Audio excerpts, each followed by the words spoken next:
Okay. Good day, everybody.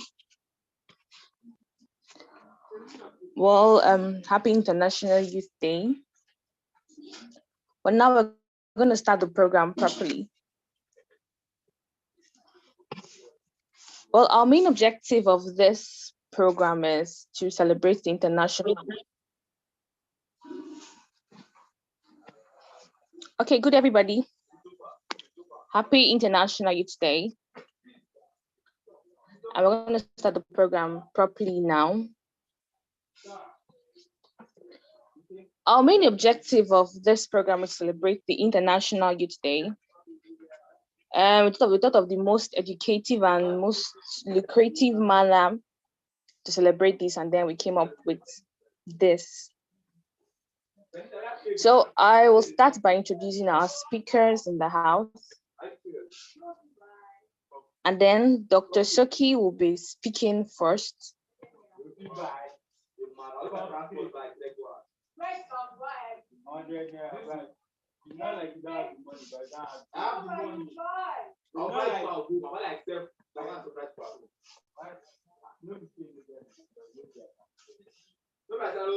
Okay, Dr. Soki is actually a medical doctor with over 10 years of practice and academic researcher.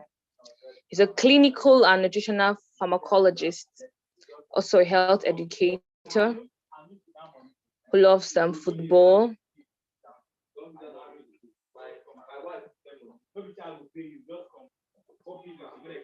A father and husband to one wife, and also a very dedicated child of God. So, Dr. Soki, we'd love to hear from you now.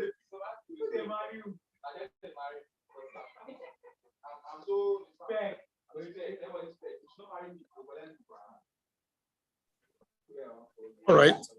So, good evening, everybody. From whatever part of the world you're connecting from. So I say good evening from here. Thank you for an opportunity to speak on this very auspicious occasion. So I've been rightly introduced. Thank you so much for that brilliant introduction, Stephanie. It's always good to keep it simple. And so I just want to say that I completely identify with this program because I'm significantly a young person by face, by looks, by age, and all of the things that you can use to describe a young person. So we know being a young person in Nigeria has its official definition and it has its actual definition where you see people of even 50 years planning on becoming youth president. And then you see people of less than 15 years are the ones that are trying to take consent and make decisions for themselves in trying to be adults. So today we'll try to explain what exactly it is when we use the word addiction. And then we will see why it is important for the young person, the Nigerian youth, emphatically, to be careful of addictive lifestyles and these things that have not been demonstrated to help anybody, but they've been touted and promoted as substances that make you feel better. So we will take a decision for ourselves in the coming days to see whether these things are true as they say, or these things are just touted for what they are, for profit making. So we say people should avoid things that are harmful, and we recommend that people should be intentional about making sure that the things that they consume are things that will only give life and give health to their body. So we would like to remind us that when we say drugs of abuse, they've been there since God created the world. And the thing is that God created plants, and most of these our drugs have come from plants. So they have chemicals that when they interact with the body, they alter how the body responds and how the mind would also respond. And we describe these things as drug. This drug will cause us some high, and this high motivated to regulate their emotions, their feelings, and all of the things that they have life challenges have put on them. There's going to be a change in how your brain functions, and this can make you want to need the drug even more. I'd like to bring your attention to the fact that the whole drug concept thing used to be very little, but right now it has exploded such that all sorts of things are being used now as substances of abuse. The other part I'd like to bring to your attention is that people have defined drugs differently. Some have said when young people less than 18 years use substances like drugs, they are abusing them. When people use drugs that are not prescribed for them, they are abusing them.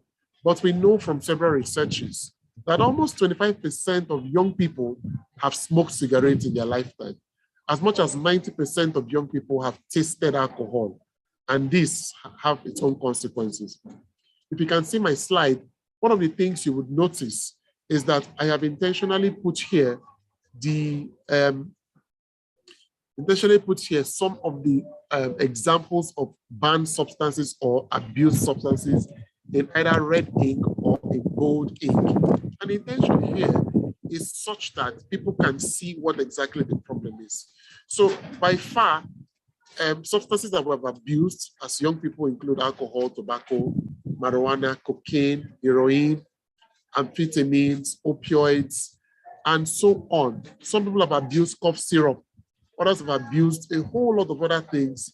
And these have been a big concern for the young minds in Nigeria. So tolerance and withdrawals are part of the effect that we see. Most of us know some religious bodies where if people display signs and symptoms of drug abuse, you are likely to be flogged thoroughly, and they hope that the demon that made you to have such symptoms would leave you. So we know that that has not been a proper way to treat these people, because valuable time is spent on these substances, and so that's where the addiction comes from.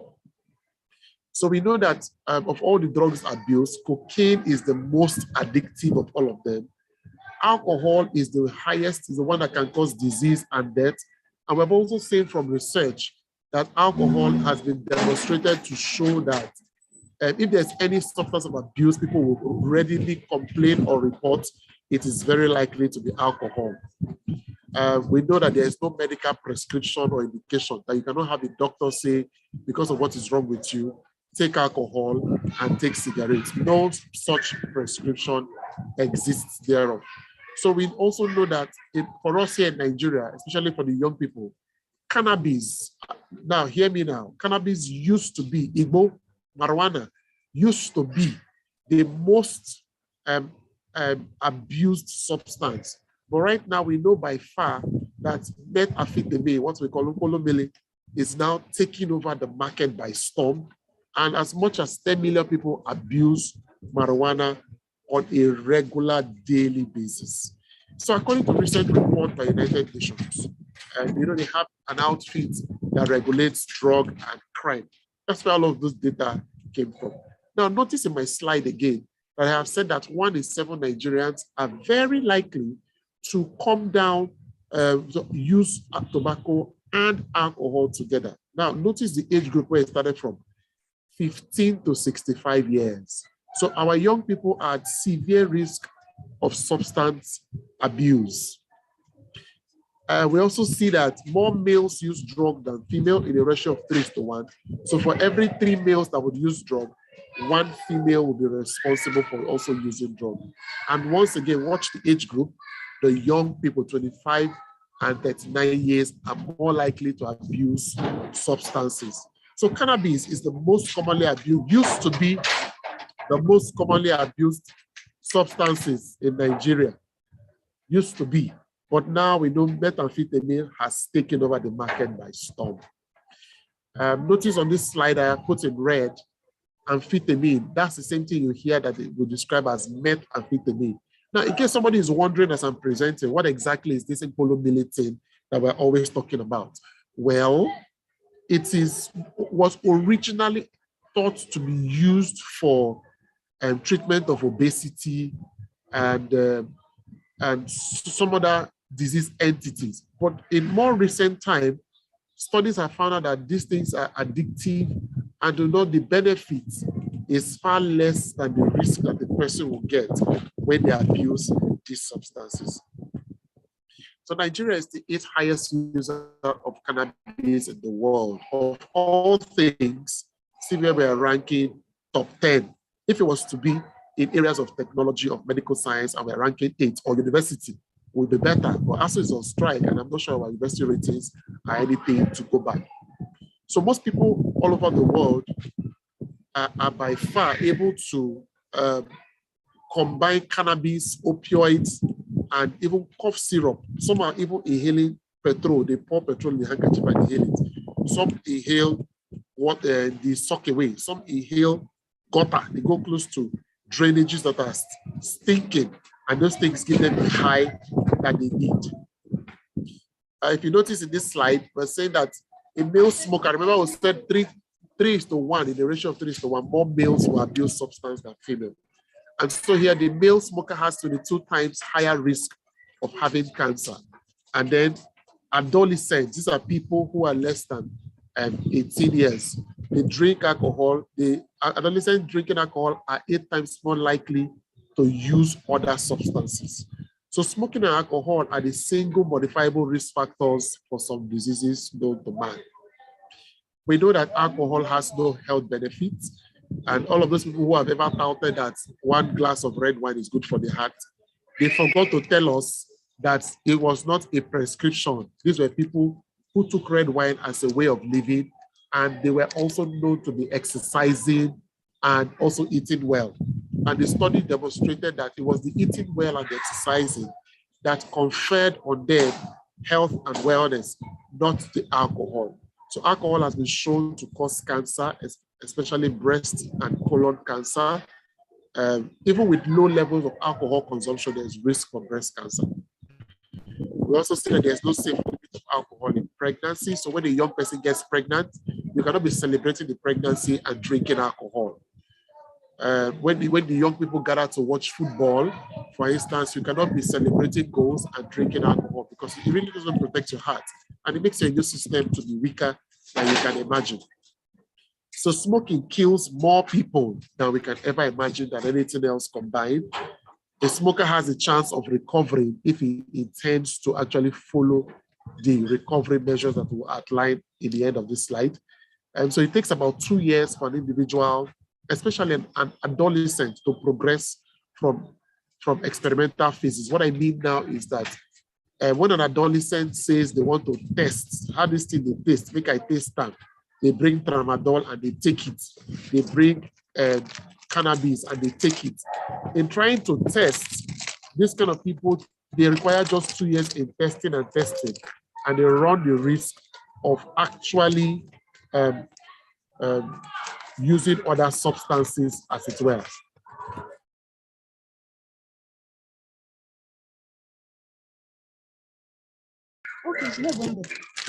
All right, so moving on. In the US, which is one of the places where we get more reliable data, the United States, we see once again, written in red, young people, 35 years, have all of these concerns. We know that whether you smoke or you stay close to who smokes, you have the same risk as it were.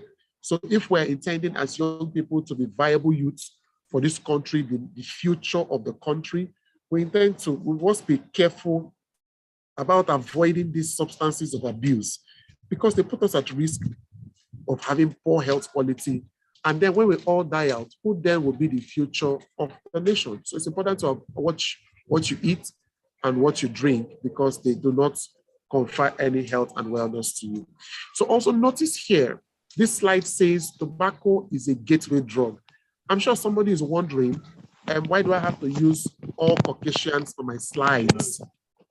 I have done this intentionally to let you know that this whole addiction thing, it's not just a problem for us as Black people, it's a problem all over the world.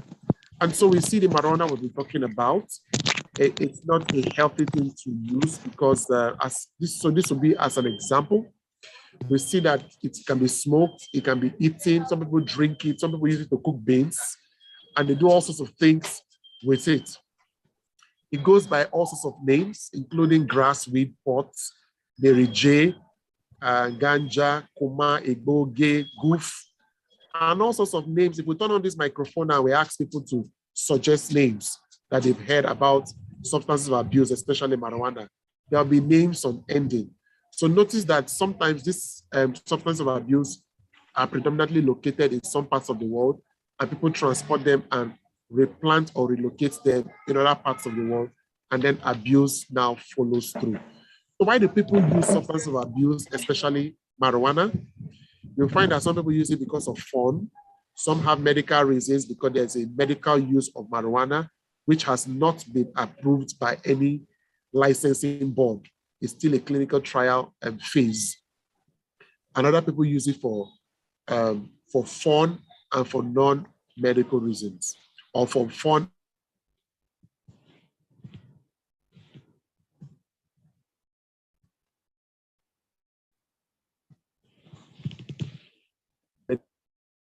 Reasons together.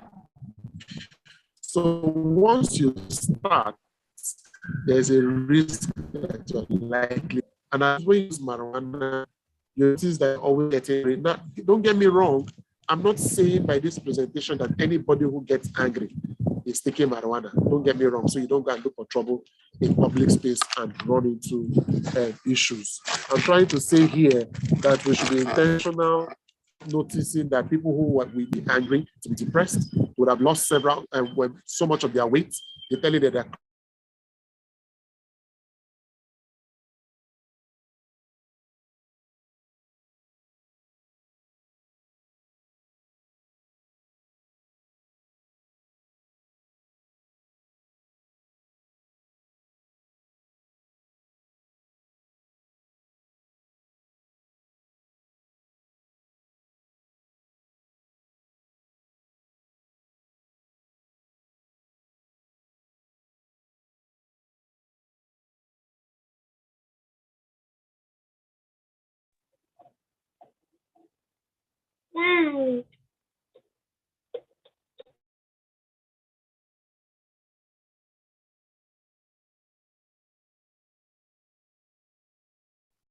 Okay, it's as if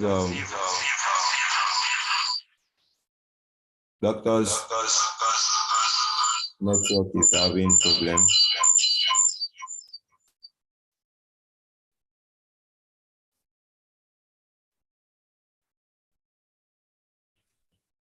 I hope we can all still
Can anyone hear me?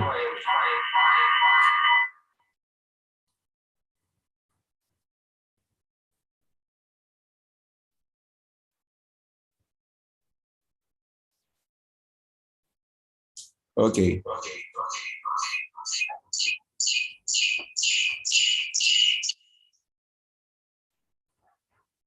Okay, am I back on? Yes, go ahead, sir.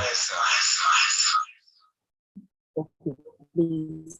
I don't know why the network keeps kicking me out. My network has been steady all day. So, and just to hurry up and close this presentation, why substances of abuse are always a problem? It's not because the government of any nation like Nigeria does not want you to be high and enjoy yourself for the social reason. It's because when the crime rates and there's all money in, and once there's money being, it's likely to increase. So because the body has an abuse and substances, as very likely to create highness, which is one of the things we're worried about. So said that your mood can be affected, you have an indulgence, even especially people who take alcohol. Like I'm sure there's an infection, you feel hot, there's a reduced abuse. You're not always saying things, you always feel is talking to you, but they're not there. Long-term suffrage. Two string that way. That way, oh, now go. Na dual string. And dual string. Ah.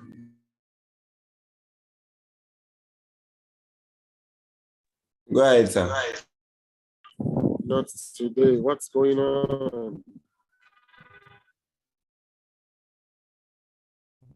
All right. So we're saying that before we got kicked out again, that almost all substances that are abused have a way of increasing a very fine chemical in the brain called dopamine.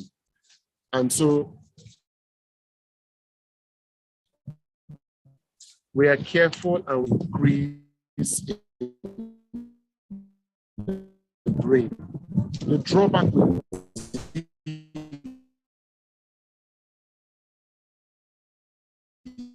we do not want youth to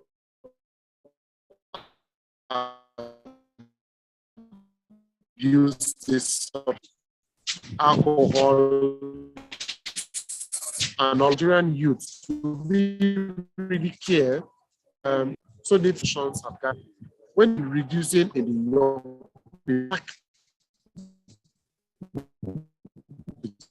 one another, will become too insecure and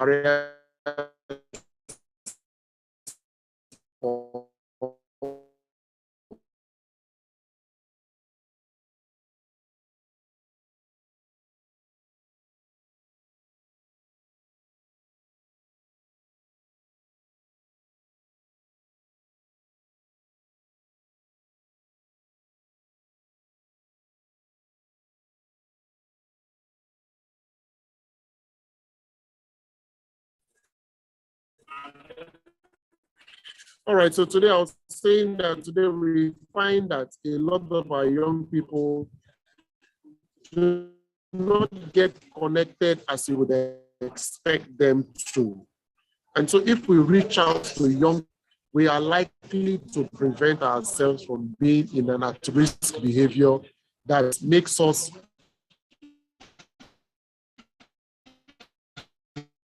not to have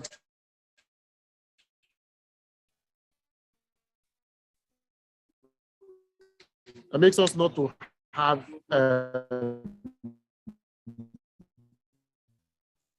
connection to one another and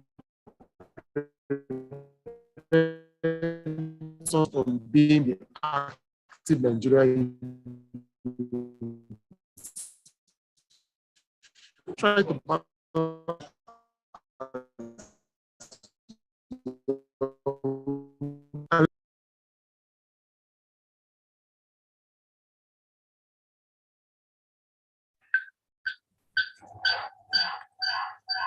So the network is really bad and we can barely hear you.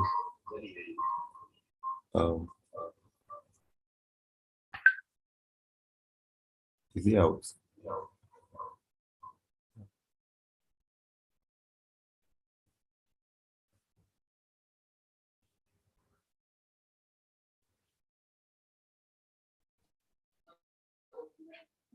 I think if Dr. Soki is out.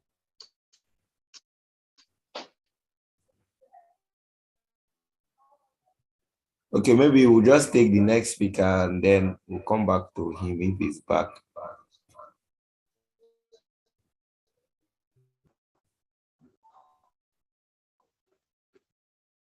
The network is really bad.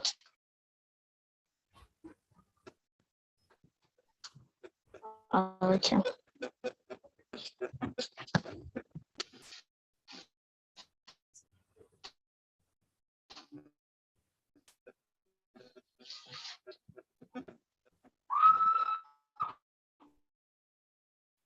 Stephanie, please, you can go to the next speaker.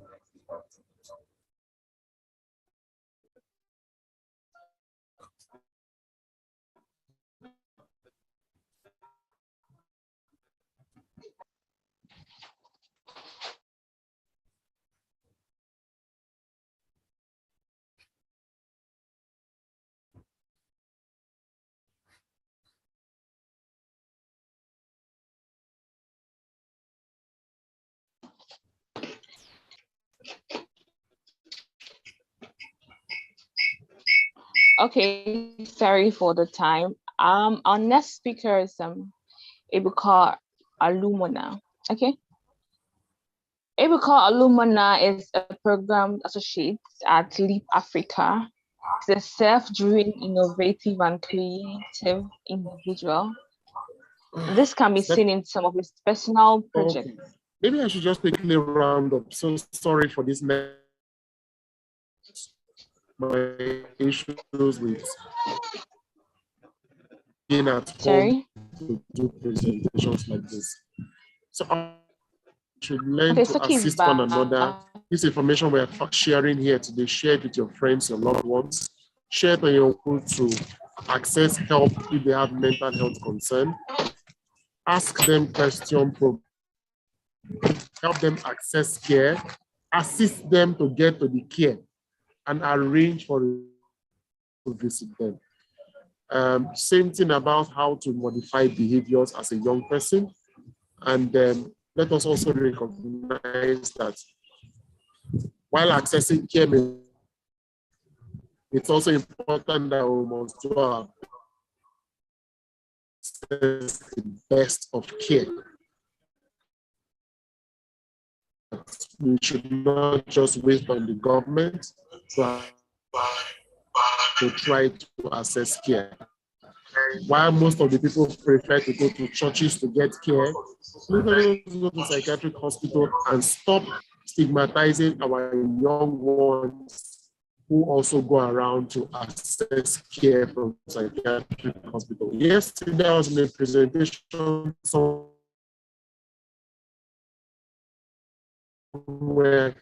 in the West. I was telling them that if somebody presents in a psychiatric hospital, somebody presents in they will see the person in a regular young people, Nigerian youth, not stigmatize us. 19 to 20. Do you not know that your body is the temple of the Holy Spirit who is in you, whom you have received from God? You are not your own. Therefore, glorify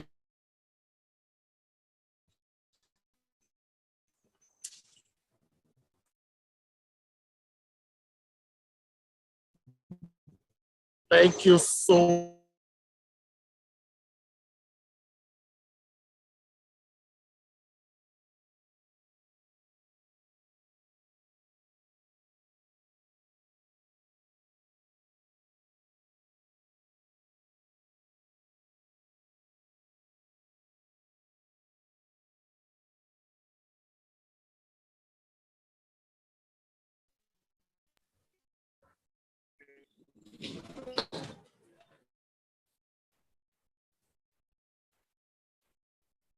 Can Okay. anybody hear me? I've come to the end of my presentation. If anybody can... Okay, sir. Thank you for the presentation. We know the network was really bad, and Yes, I apologize strongly. Yeah, my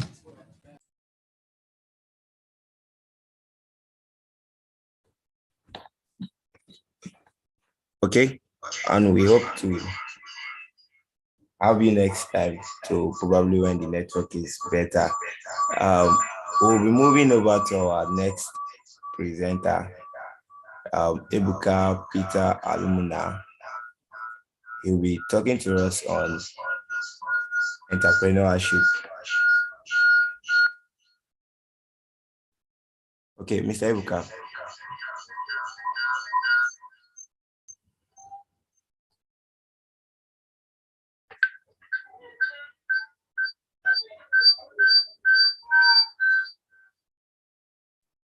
Hello, can you hear me?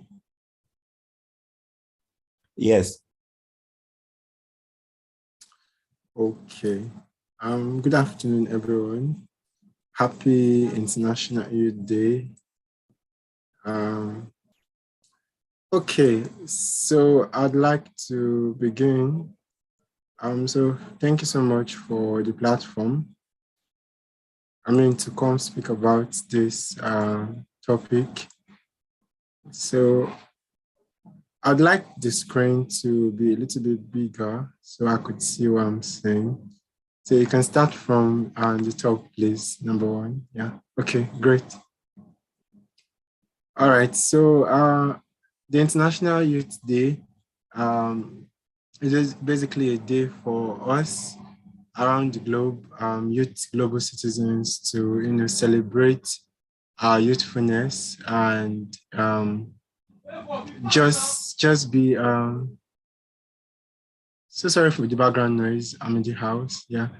So just to celebrate our youthfulness and showcase what we can do as youths, because I really cannot bring back the youthfulness when we are past that stage. So it's very important that we utilize the moment. So a lot of people are doing a lot of things today, and I'm so glad that we're having uh, this event, which is also a way to educate the young adults and youths so as to encourage them to better manage the problems that they are facing, challenges, because we know how difficult it is to live in the country at this time. So thank you so much. I'll be speaking on the Nigerian youth and entrepreneurship. I would like you to move to the next slide. Thank you. Okay, so we'll be starting with the question, who is a Nigerian youth? Typically, I like sessions where I'm able to interact with the participant. But anyways, I'll just go on to talk about it. So recently, Nigerian youth can be defined as individuals within the age of 18 to 29. And due to the new youth policy, which was released in 2019. And so it's really not feasible to call only this set of people in Nigerian youth.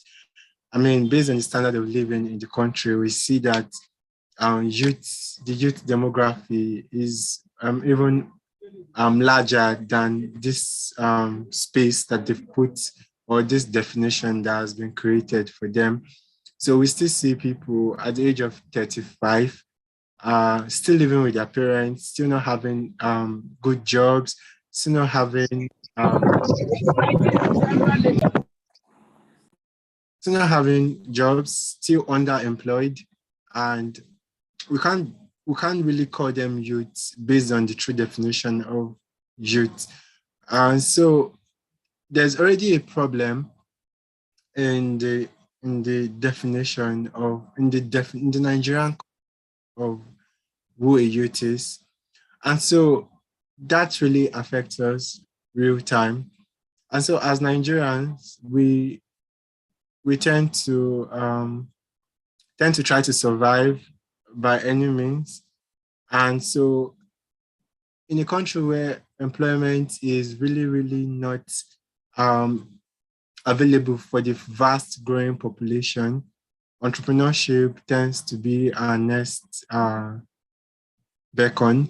And so it's very important that the educational system, the structure that we have in Nigeria prepares youth or children so when they become youths and prepare them to be entrepreneurs who can think of how to create solutions and also bring people into that establishment, which is also a way to create jobs and reduce the unemployment rate in the country.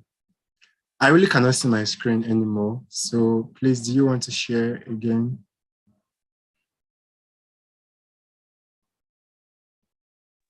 Hold on, sorry. Okay. So just based on what I was saying before we have the screen shared back.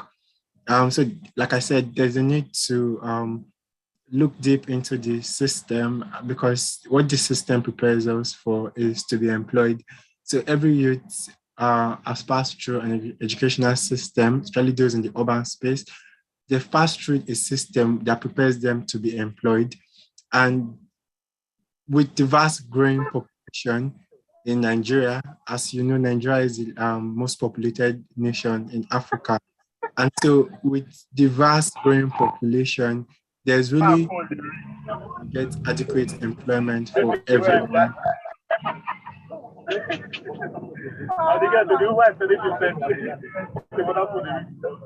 That's when she don't send so she just do make the matter just down.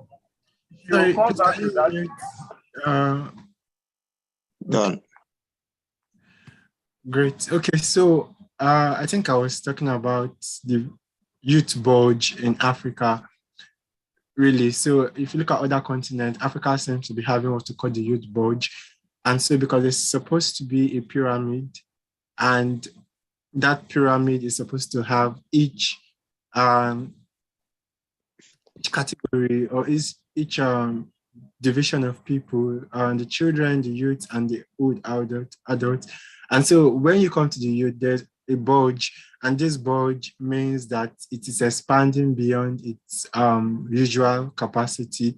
And so we have a lot of youth in the country, in the nation, and even in the continent.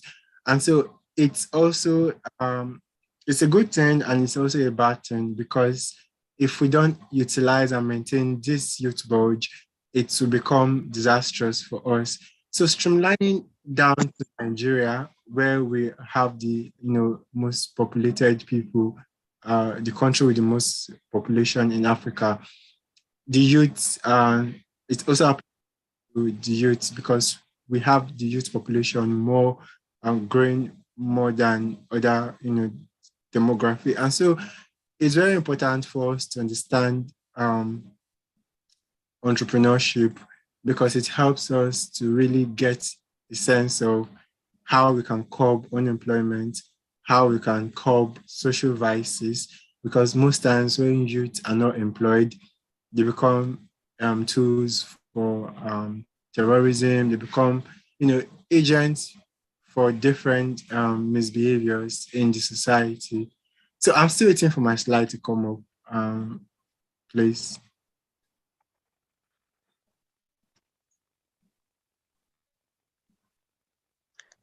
Will it be possible for you to share from your end? I'm having difficulty here too. That will take me some time. Okay. Is it possible for For me to just pause to be able to share my screen. Yeah, it goes. I think you can do that.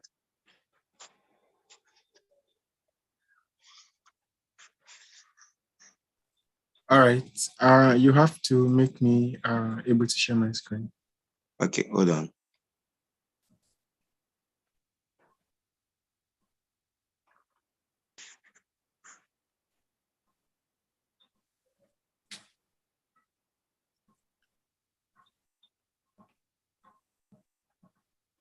Can go ahead. All right, thank you. I'm just trying to get this ready.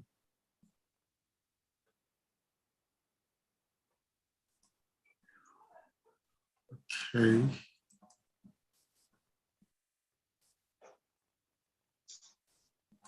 Please confirm you can see my screen.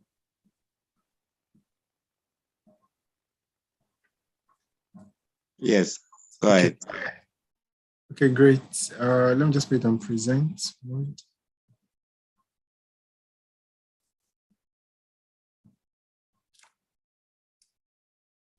Okay, so we talked about who a youth is and Nigerian youth is, and so we're going down to entrepreneurship and an entrepreneur. So what is entrepreneurship really? So my definition here says that the creation or extraction of economic values is referred to as entrepreneurship. And so it's really the bottom line of what entrepreneurship is. So what do you have? What value can you create with your ideas? We don't need to think about something. You don't need to start up. You don't need to reinvent the wheel. You just need to innovate. Learn how to make things better. I mean, we had commercial banks in the past alone, and with the limitations that we had over time, so many people came up with fintech. And so today we have Flutterwave, we have Paystack, we have Cowrywise, we have a lot of fintech platforms and payment platforms that are trying to make financial transaction and banking even easier, faster, and reliable. So this is innovation. So the ability to innovate is basically what entrepreneurship is all about. And so an entrepreneur with no brainer is actually the person who is making this work. So every single person can really innovate on ideas and come up with something. So when you come up with something, you're creating economic value in the ecosystem, and because of how things work, you can't really do things by yourself alone. So it's very important that we note that starting an entrepreneurial journey helps us to get more people to work with you, and that is creating jobs for people. And in that sense, we are really reducing the unemployment rate in the country. So imagine a system that prepares us to be entrepreneurs. Imagine a system that prepares us to think beyond outside of the box, like in Finland, like in China. We have kids already making small phones and all of that. And in Finland, we already have a system that points out from the get-go that you can be an entrepreneur. It prepares you for this and that. Even in the United States, we have all of those systems that prepares people to be entrepreneurs. And so, but in Nigeria, this system is not available. What it prepares us for is to be employable. And so when we get out of the tertiary institutions, be it polytechnic, be it college of education, be it the university, all of this system has already prepared us to be employable. But in the sense that it's not even preparing us to be employable in the 21st century work routine, because it does not give us the soft skills, it does not give us those requirements that we need, so the practical feel of it is not there. And so that becomes a problem. And many of us come out of the tertiary institution and we are unemployable, not because we did not graduate well for most people, but also because we don't have the requisite skills to support what we've learned. Because you get to the university, first of all, when you're in the secondary school, most people, parents, they're pushing you to study medicine, they're pushing you to study law, they're pushing you to study accounting, just those popular courses. And so I use myself as an example. I did not, study what I'm practicing or what I'm working today. I practically read philosophy and religion for my first degree. I came out, I discovered that would not get me a job really. And so I started, taking courses on project management and, started learning the soft skills. Luckily for me, I had the right tutelage and mentorship. So that really helped me. But for some of my colleagues today that we passed through the same, 4 years of education in the university, they still are trying to find their feet even after so many years, right? And so I had to learn project management. I had to start applying to internships, applying to fellowships and all of that. And that really prepared me to become project management in development sector. And so I'm working in that space today. And I discovered that, okay, language is also something that, I need. So I started taking courses on French language and culture, so that I can, manage projects and programs outside of Nigeria, because Nigeria is surrounded by Francophone countries. So all of these things are things that I discovered for myself. No lecturer taught me this.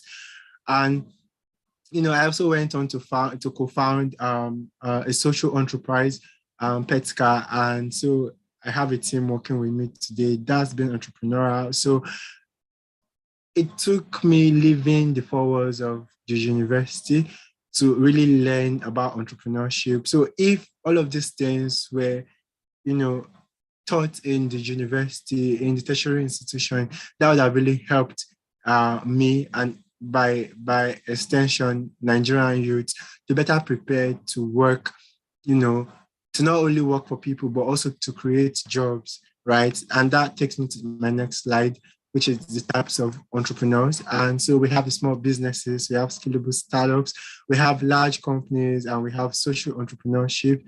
And so while all of these entrepreneurial pathways are really good, it's really important for us to make impact. And so that's why I really want to delve into social entrepreneurship. So luckily for me, I coordinate a program, a project, and that it's, incubating social entrepreneurs around Africa and trying to make sure that they are empowered and they have the necessary skills, because social entrepreneurs in Africa do not have legal backings, do not have, how will I put it now? So they don't have those opportunities to help survive. So you see that startups fail after 3 years, according to research, that they fail after 3 years of starting because of lack of leadership, because to lead to lead a business, you have to be skilled with the right leadership. And so if you're not able to lead, you discover that things are falling apart for you and for your business. And so social entrepreneurship is about, starting a business that is making impact, that is contributing to the growth of the society.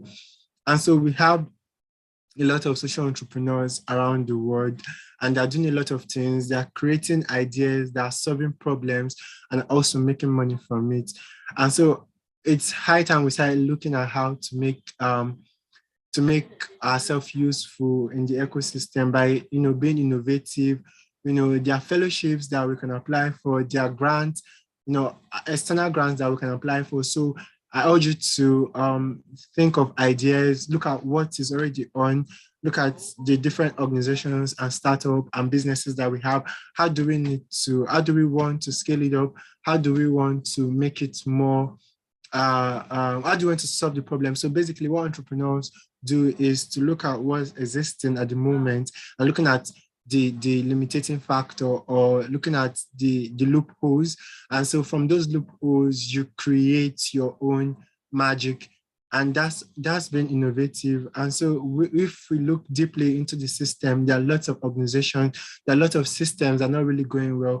How do we want to, build on these things by, looking at the loopholes and just, providing solutions to all of this. So if we look at this clearly, we discover that every single person can be an entrepreneur, and you really don't need to have all the capital set. You just need to think of the idea, look for partners, write proposals. I urge you to also take courses on YouTube, and on Coursera we have free platforms for you to just feed your eyes with and learn, on the go. You can even learn simple accounting on YouTube. I remember when I started looking at the financial side of my entrepreneurial part. I started, looking at how I can manage the finances, because I did not have that capital to pay for accounting, or for accountants, so to say. I had to learn those simple techniques by myself. And so that's basically what it is. So if we in the spirit of commemorating the International Youth Day, start to think of ourselves as entrepreneurs, we discover that there's a lot more we can do for the country, and that way we are really solving problems, which is what entrepreneurship is all about. And so we have entrepreneurial leadership model, and this is what really helps us. This is really what helps us to stay in our businesses. So you have to look at the 4 pillars: preparation, partners, performance, and purpose. So you start with the purpose. What is the purpose of setting up this business? What is the purpose of going to this particular part? And so from there, you move to preparation. What are the things that you need to get ready? And if you are able to define all of these things, then you can start moving to partners. Who are your partners? Who are the people you can really, discuss your ideas with? Who are the people that can really forge ahead with you? And, start tracking your performance, and all of that really accounts to how you can sustain your entrepreneurial your innovation. Yeah, I would rather use innovation. And so with this, I think I've come to the end of my session, and I really appreciate if you have further questions on how to discuss this matter forward. I would be happy to, discuss further with everyone. So thank you so much. Yeah, thank you, Mr. Ebuka. We'll be taking the next speaker, then we may come back to the question aspect. Already I've heard a new word today, which might be common to everyone, but I think that's part of social entrepreneurship. We all know entrepreneurship before now as the normal one where you buy and you sell. And so, but your talk this evening has really given more insight of other forms of entrepreneurship. But we'll come back to your subject. But for now, we'll take the next speaker. So we take all the questions at once at the end. Mr. Austin Vicar, who is a lawyer and solicitor of the Supreme Court, will be talking to us tonight about the Nigerian youth and his rights. We know how things are in the country, but are there some rights that we can stand up to as way to defend ourselves whenever there's a problem or not? Let's find out from Mr. Austin. Mr. Austin.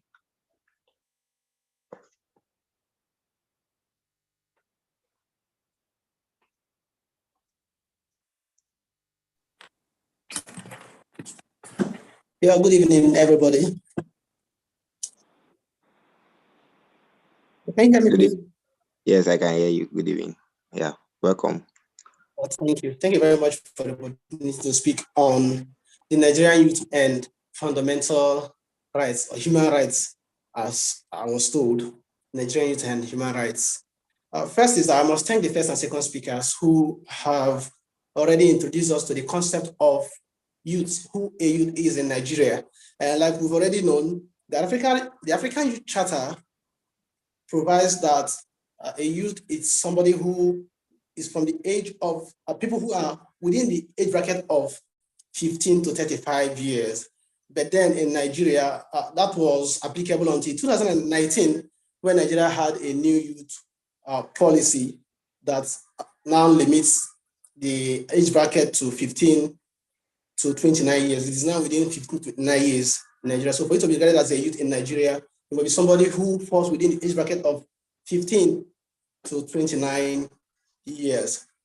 Countries like Ghana, Cameroon, and some other Commonwealth nations still use the definition provided in the African Youth Charter of 15 to 35 years. But Nigeria, that is the giant of Africa, funny enough, has stopped applying that definition.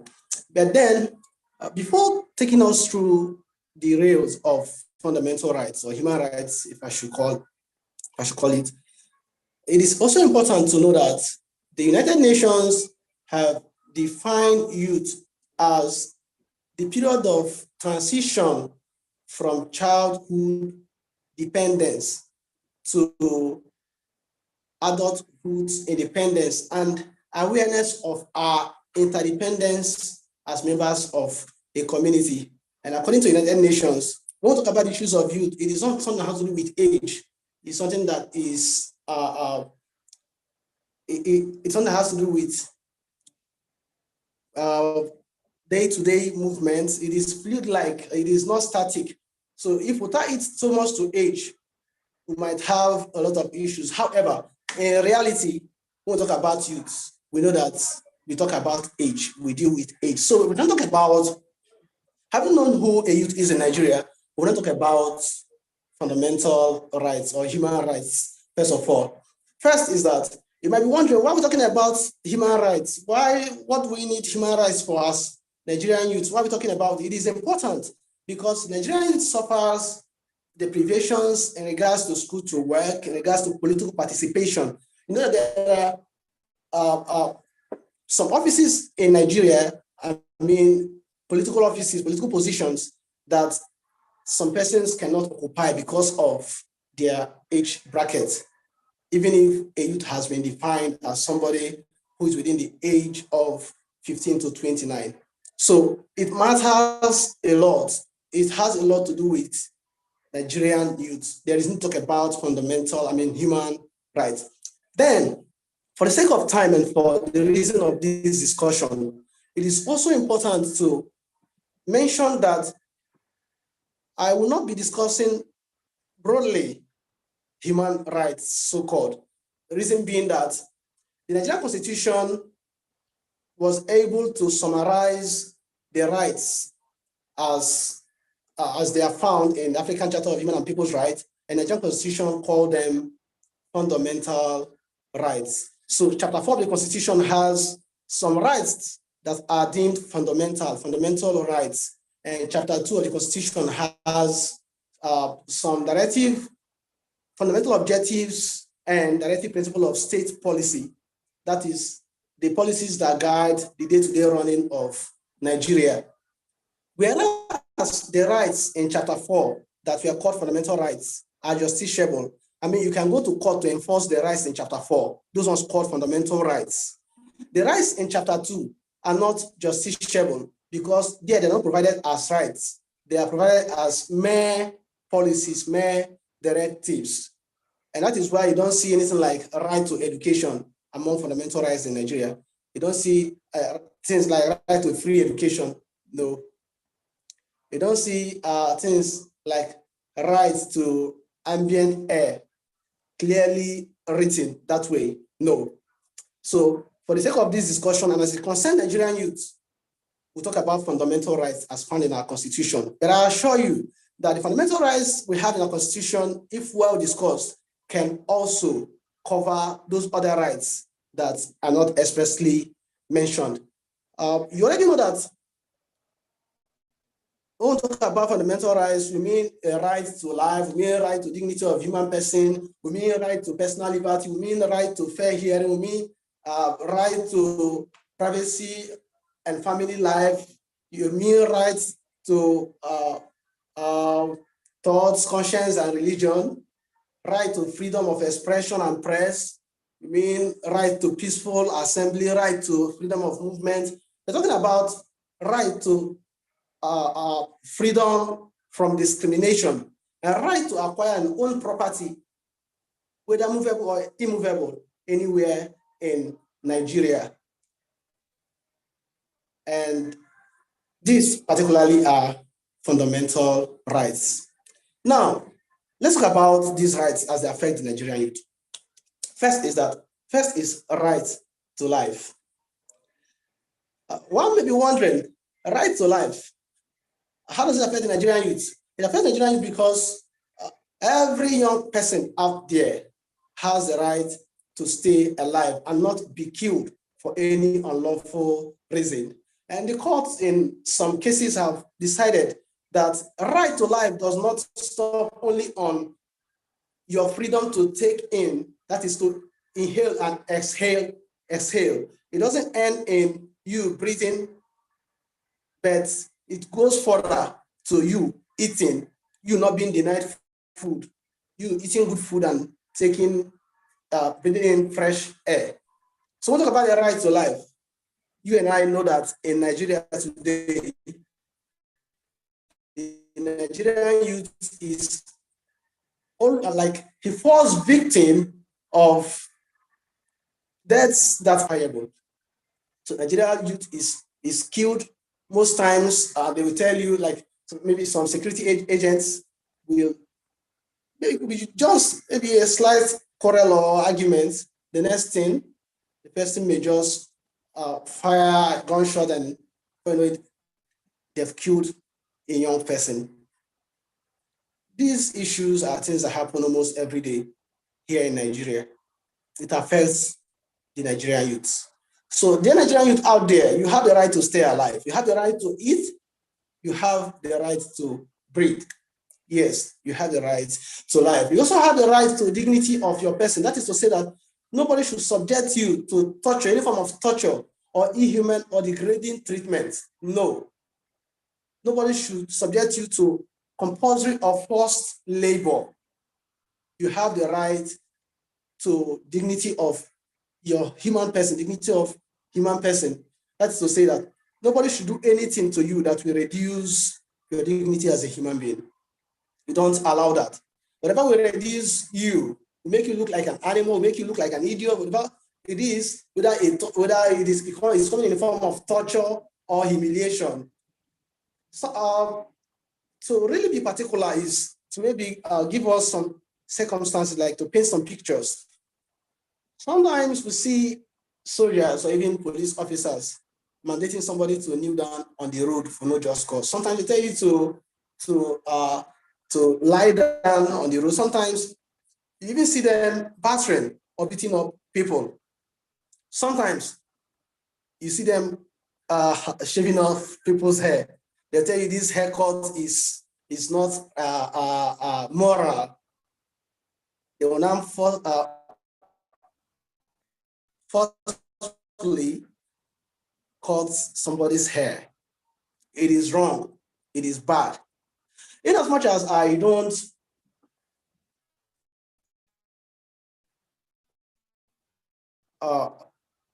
encourage people to keep indecent hairstyles, for example, I also do human beings. So the Nigerian youth, you have the right to be treated as a human being. You also have the right to personal liberty. You should not be imprisoned or arrested for no just cause. No. So whoever would want to imprison you or arrest you or detain you, try to know why you are being arrested. In fact, you should be informed why you're being arrested in the first place. You should be informed of the offense you've committed. You should be informed duly within a reasonable time. Maybe when we go to other rights, we'll explain this better, but just know that the right to personal liberty extends to you living your life freely without any form of restriction. In as much as you don't, I emphasize, in as much as you don't do things that will in one way or the other affect the rights of other people, because where your right stops is where the other person's right begins. So whatever is legal, whatever is just, whatever is lawful, you have the liberty, personal liberty to do. Then the next right is fair hearing. Fair hearing doesn't stop at you being allowed to speak, to say your own parts of the story. No, it extends to you being given adequate time to defend yourself. It extends to you being charged to a court that has jurisdiction and that is impartial, a court that is independent. It extends to you being given a free interpreter, an interpreter free of charge to explain to you the language of the court where you don't understand the language of the court. That is to say, you don't understand English language, you speak Efik or you speak Igbo, Yoruba, whatever language you speak, and you don't understand English language, it is your right to get somebody, for you to be giving somebody to interpret to you what the court is saying, and also translate to the court what explanations you are making. So this right also affects the Nigerian youth. Oftentimes, you see police officers or security agents taking people, seizing people by force without even telling them what they've done. Sometimes people are being arrested and detained for a very long time. They're not taken to court within 24 hours or maybe say 40, forgive me, within a reasonable time. Maybe let's say 2 days interval where there is no court around the place we are being arrested or detained. The law allows them to keep you beyond 24 hours. But then you shouldn't be kept beyond 48 hours, even if there are no cause, except maybe the security agents have gotten the consent of the court to detain you further, maybe for investigations or whatsoever. Maybe they've also gotten an order of remand. If not, you shouldn't be detained without being offered the opportunity to tell your part of the story. Some persons who talk about fair hearing may not really understand it, but the reality is this. We have persons who stay in the correctional center, prison, so to say, for 2, 3, 4, 5 years without appearing in court for at least once. It happens. These are realities we see every day. So Nigerian youth, be informed that you have the right to tell your version of whatever occasion that manifested your arrest, whatsoever. You also have the right to privacy and family life. Now, this is another one that really affects the young people. We'll talk about right to privacy. It doesn't extend to you having the right to stay behind doors, to live your private life. It's not limited to that, rather. It is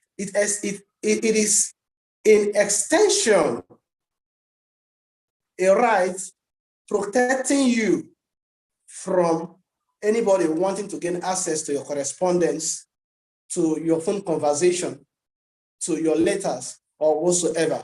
So the Nigerian youth out there, every young person out there, you are supposed to know and, of course, exert this right.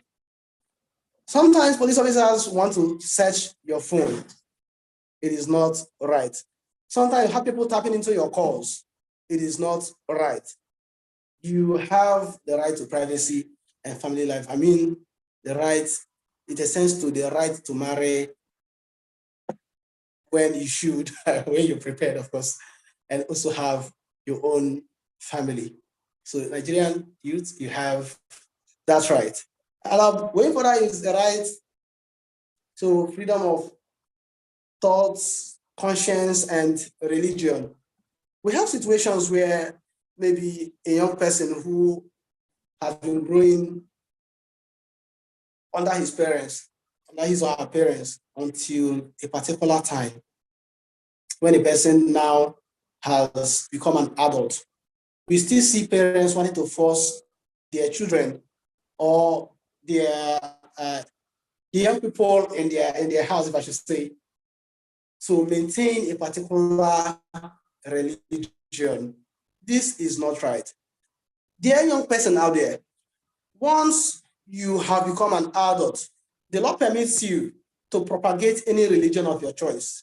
If your parents were Muslims and you want to become a Muslim, you don't want to be a Muslim, you don't want to remain a Muslim, you have the right to change your religion. Your parents were Christians, you have the right to change your religion. Your parents were going to this church and now you've grown up, want to go to any other church. It is of right. It is your right to worship wherever, however, and whenever you want to worship, in as much as it doesn't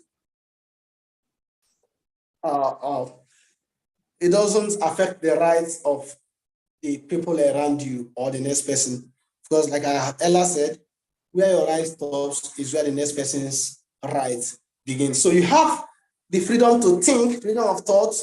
You have the freedom to exert any opinion, to propagate opinion, propagate religion.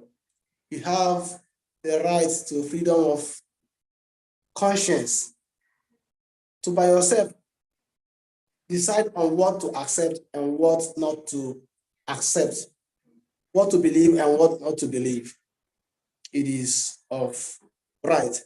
They also have the right to freedom of movement. These rights, of course, one may ask, whether they exist. Of course, they exist. Constitution provides for them. And funny enough, most times in Nigeria, when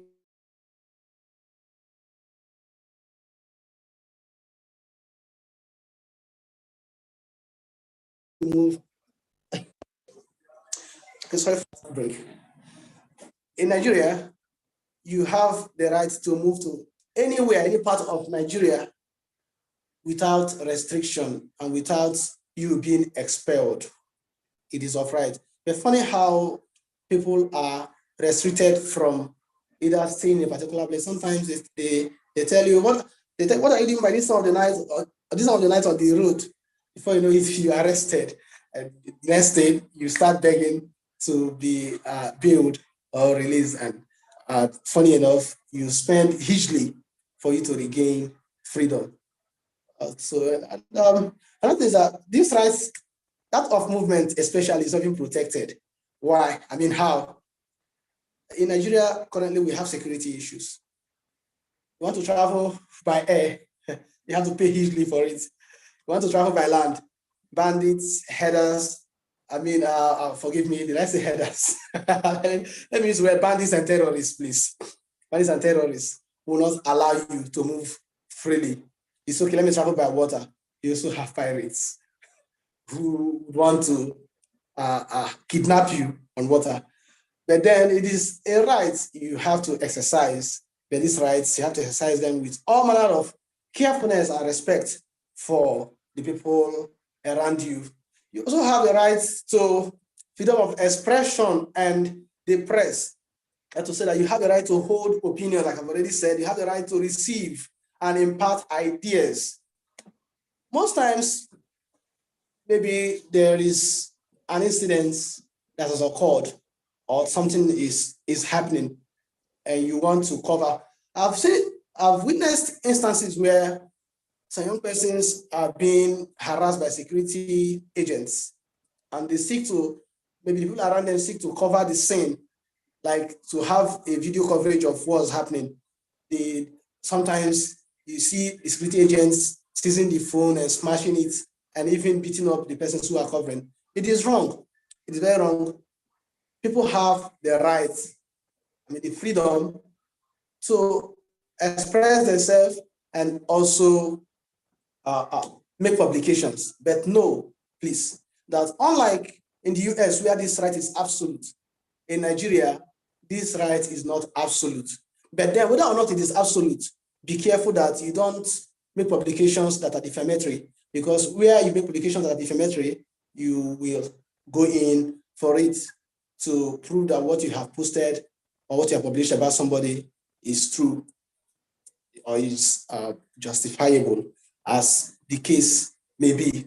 So there are young person out there, please know that you have the right to make posts on Facebook, on WhatsApp, on Telegram, and use any social media to post in as much as what you are posting is true, is verifiable, can be confirmed. It is your right.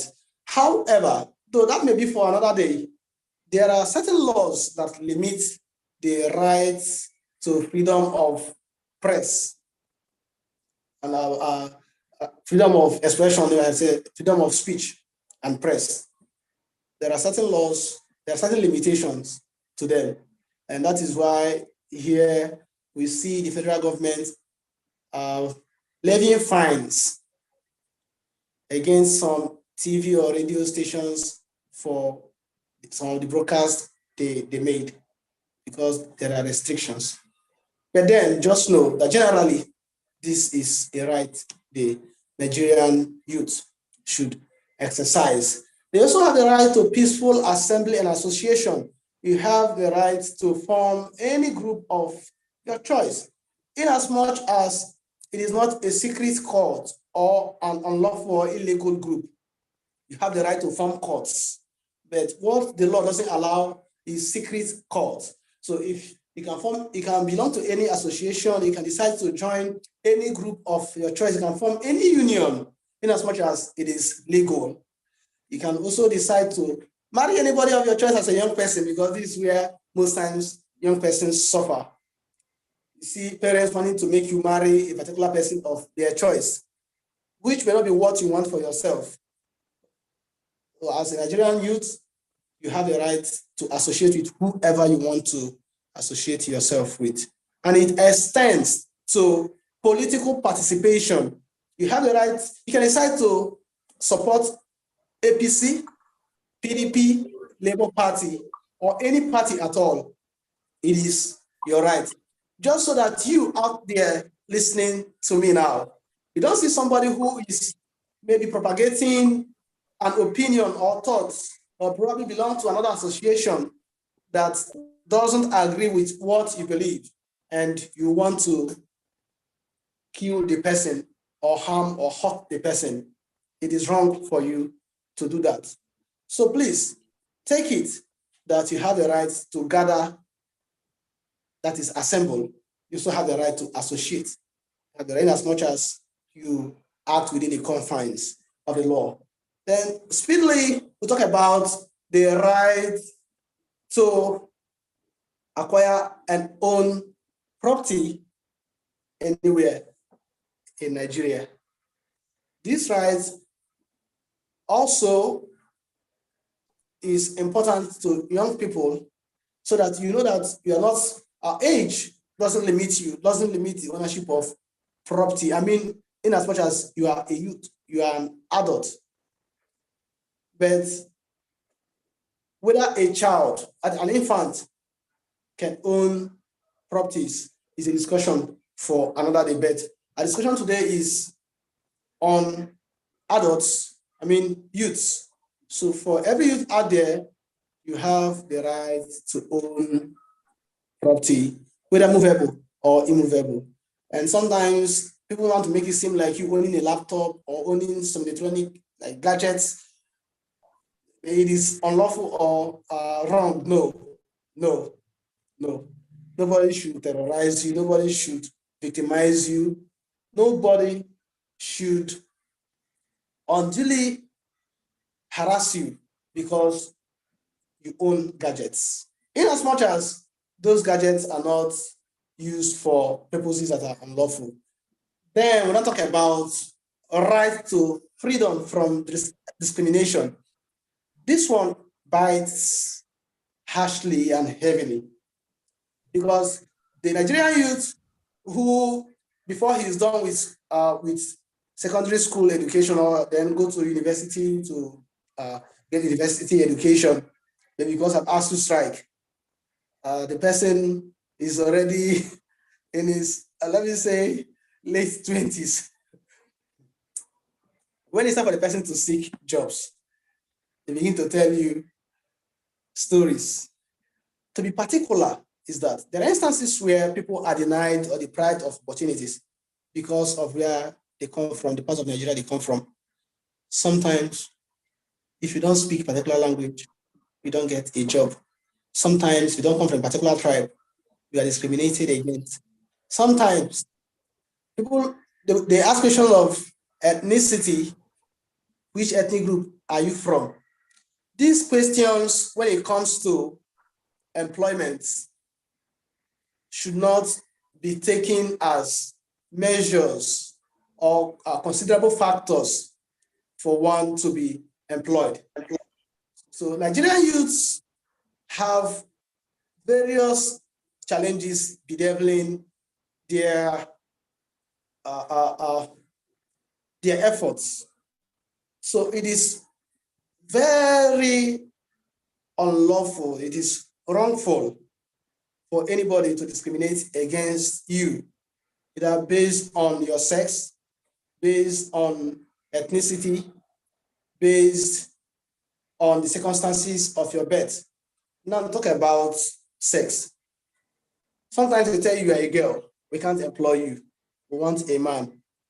Or sometimes they tell you you are a man, you can't get this job, we want a girl. Sometimes a particular gender is being exploited. Sometimes a particular gender is being deprived. These practices are unlawful. And these are issues that Nigerian youth go through every day.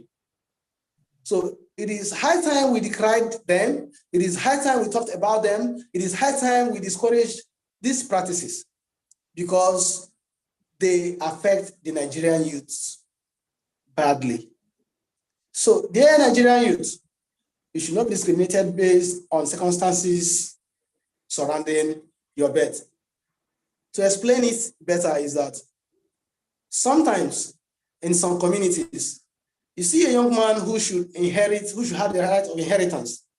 They will say, no, this person was adopted, or this person was born by the late person's ex-wife, or the late person's girlfriend. Now, let it be clear, dear Nigerian youth, that whereas there are illegitimate, let's say, sexual intercourse or unlawful meeting of people, there is no illegitimate child anywhere. So whether you were adopted, whether you were born out of wedlock, it shouldn't serve as any form of discrimination. It shouldn't stop you, it shouldn't deprive you of anything. So in your community, the villages where you come from, there are customs that deprive you of ownership of properties or opportunities, as the case may be, by reason of your gender or by reason of circumstances surrounding your birth. Such custom should be questioned. You should seek legal redress. Moving further is that as a Nigerian youth, if you have a property, say an immovable property, your property should not be acquired compulsorily without you being duly compensated. So you see that all other rights come under these rights as fundamental rights. But then, people should have rights to free education. In Nigeria here, this right is not recognized as a fundamental right, but it is under educational objectives.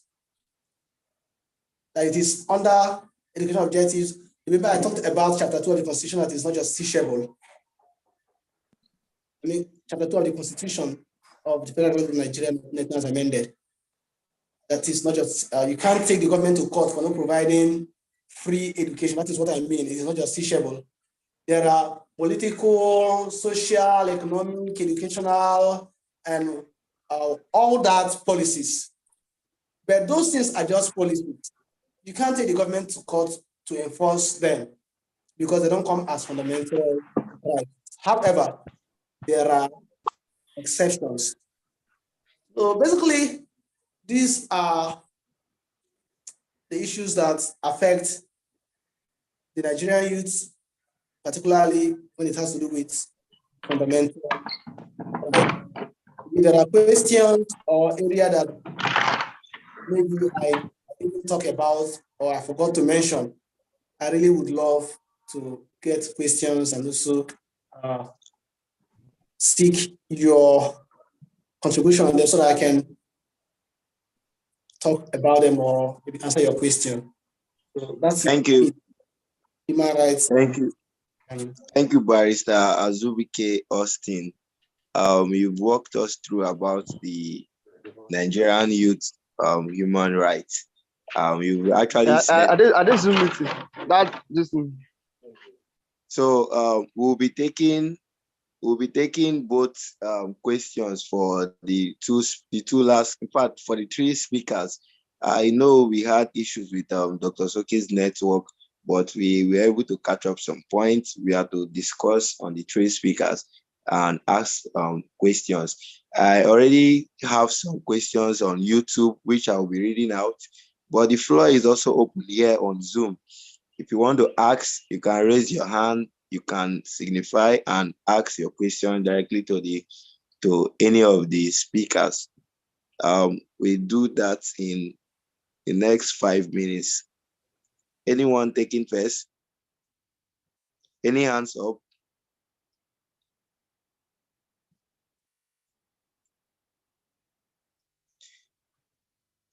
Okay, while we are waiting for the hands, I'll be reading the question from anybody talking? Hello?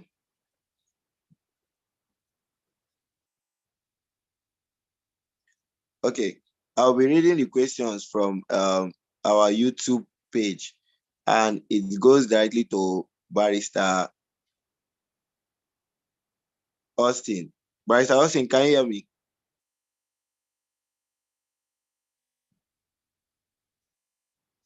Barrister Austin. Yes, I can hear you. I can hear you. Okay, I wanted to read a question from YouTube, but before then, I can see a hand up from Ebere Chooks. So let's allow him ask his question first. Okay. Mr. Ebere, you can go ahead.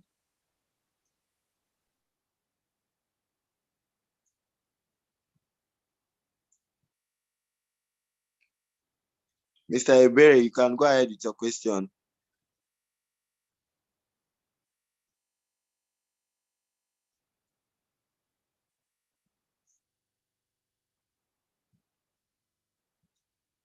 Mr. Ebere, kindly unmute yourself and ask your question.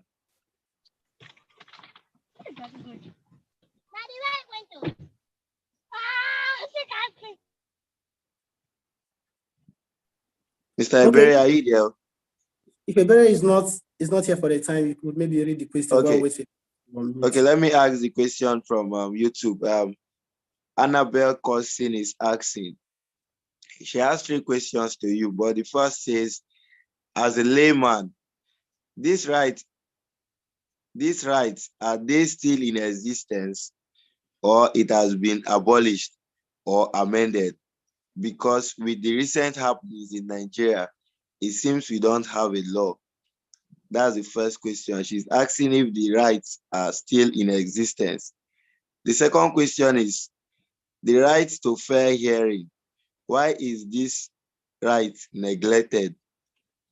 And the third question is, in respect to alcohol, help and differentiate the one for preservation and medicine. I think that should be to Dr. Soki.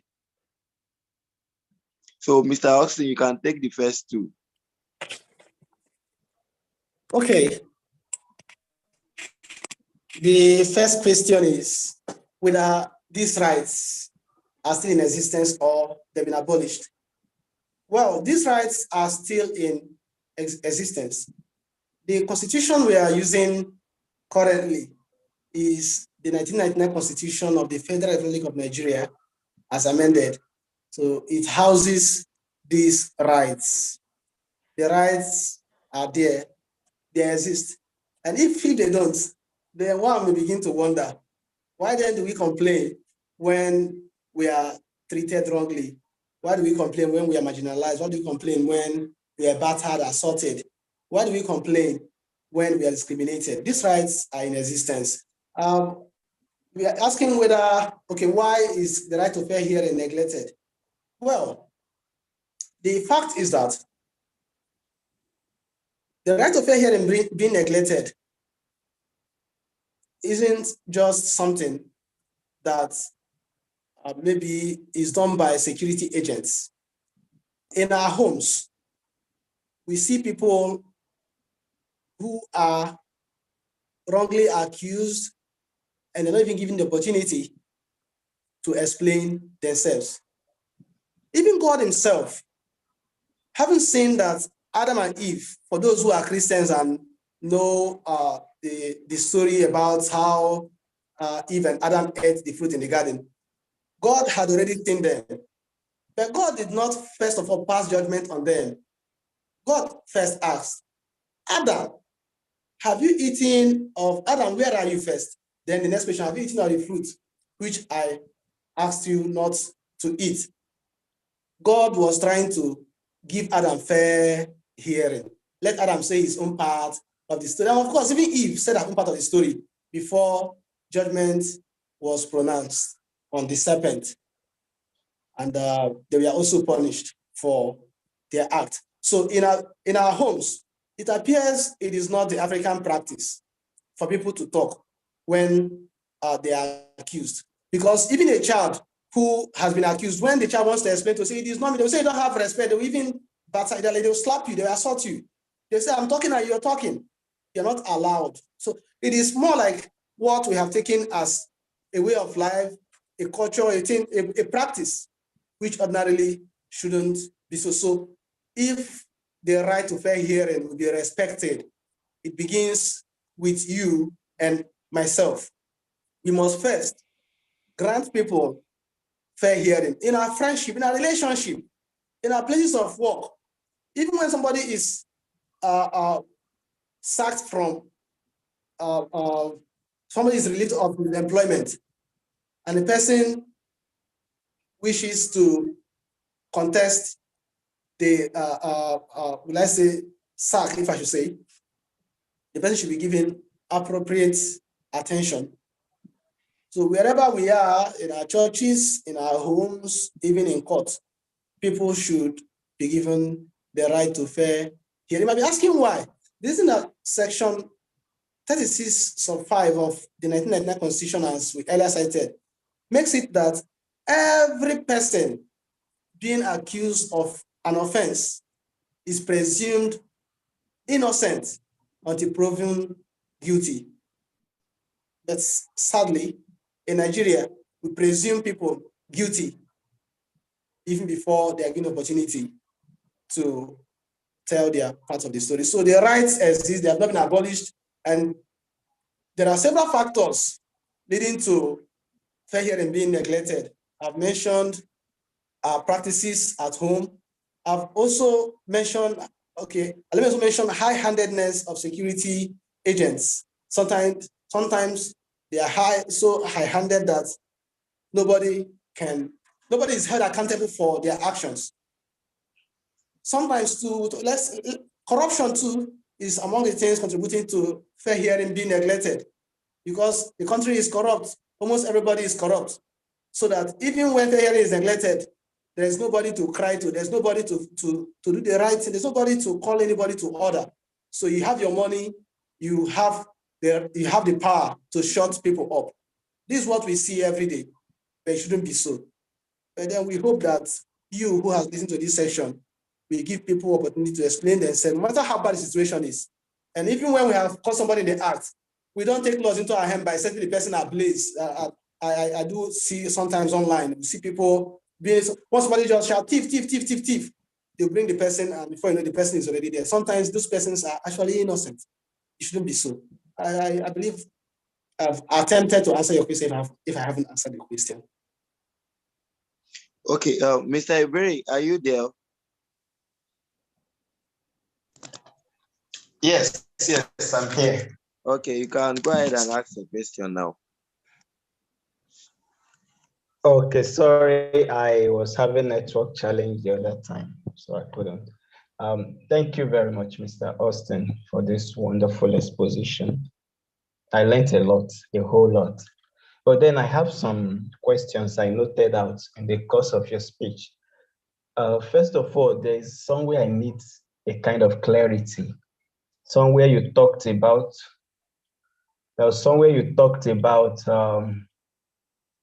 a right. I think that was the right of either using, I can't remember how you put it, but how I can relate it with posting something on Facebook or your social media handle or publication, something of so. And then you said over there abroad, it's absolute.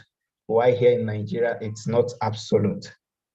Before I ask my other question, I just need clarity on that place. I don't know if I missed something, but I really want to understand what you meant there. Did you get my question? Yes, I got your question. Yeah, your question is whether you were clear when you heard me say, or you are correct to say that I said that the right to freedom of speech, that freedom of expression and press is absolute. I don't know, that's a question. I mean, absolute in the US. Yes. But not absolute in Nigeria. And you said Nigeria. Yes, in the US, the right is absolute to the extent that you don't post things that are defamatory. You don't post things that are not true. You don't post things that are not verifiable. But the Freedom of Information Act here in Nigeria has limited this right so much that I think I'm trying I'm trying to be very factual. If you will help me, you remember that if not this, maybe last week, either a TV station or so was sanctioned for televising some things happening in the north, how some persons were being maltreated, killed, and all of that. According to the body in charge of such electronic transmissions in Nigeria, those things, that kind of televising such things appear to promote terrorism. Such things, according to them, appear to put people into fear. Such things appear to make people lose confidence in the armed forces of Nigeria, and they serve as threats to our security. So they don't want you to televise such things.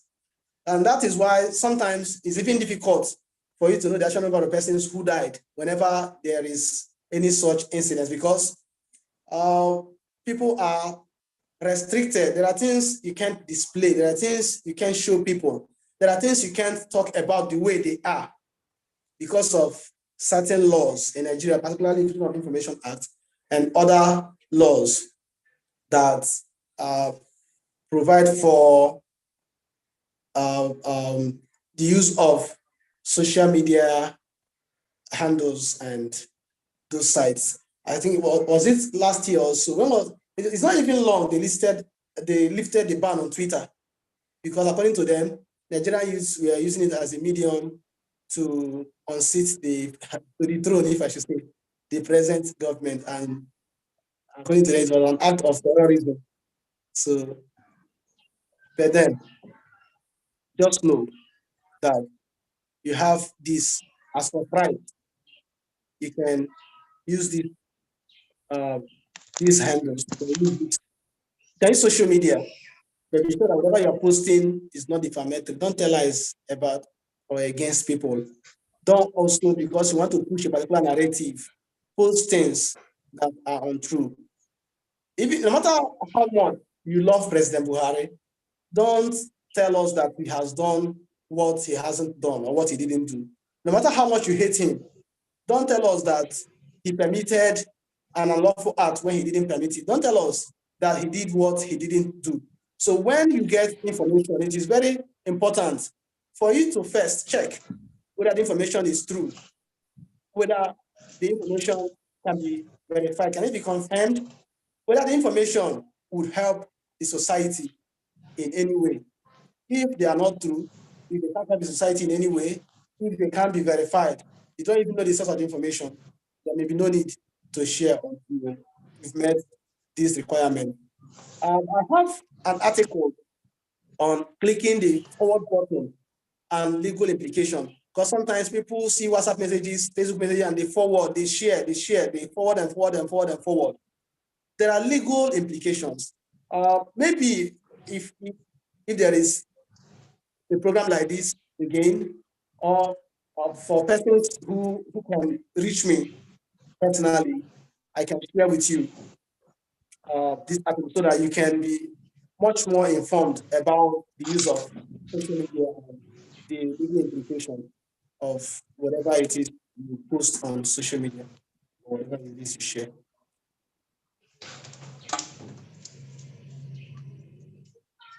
I don't know if I'm going to attempt your question. Have I attempted answering it? Or should I speak further? Should further explain? Okay, thank you very much, sir. I understand.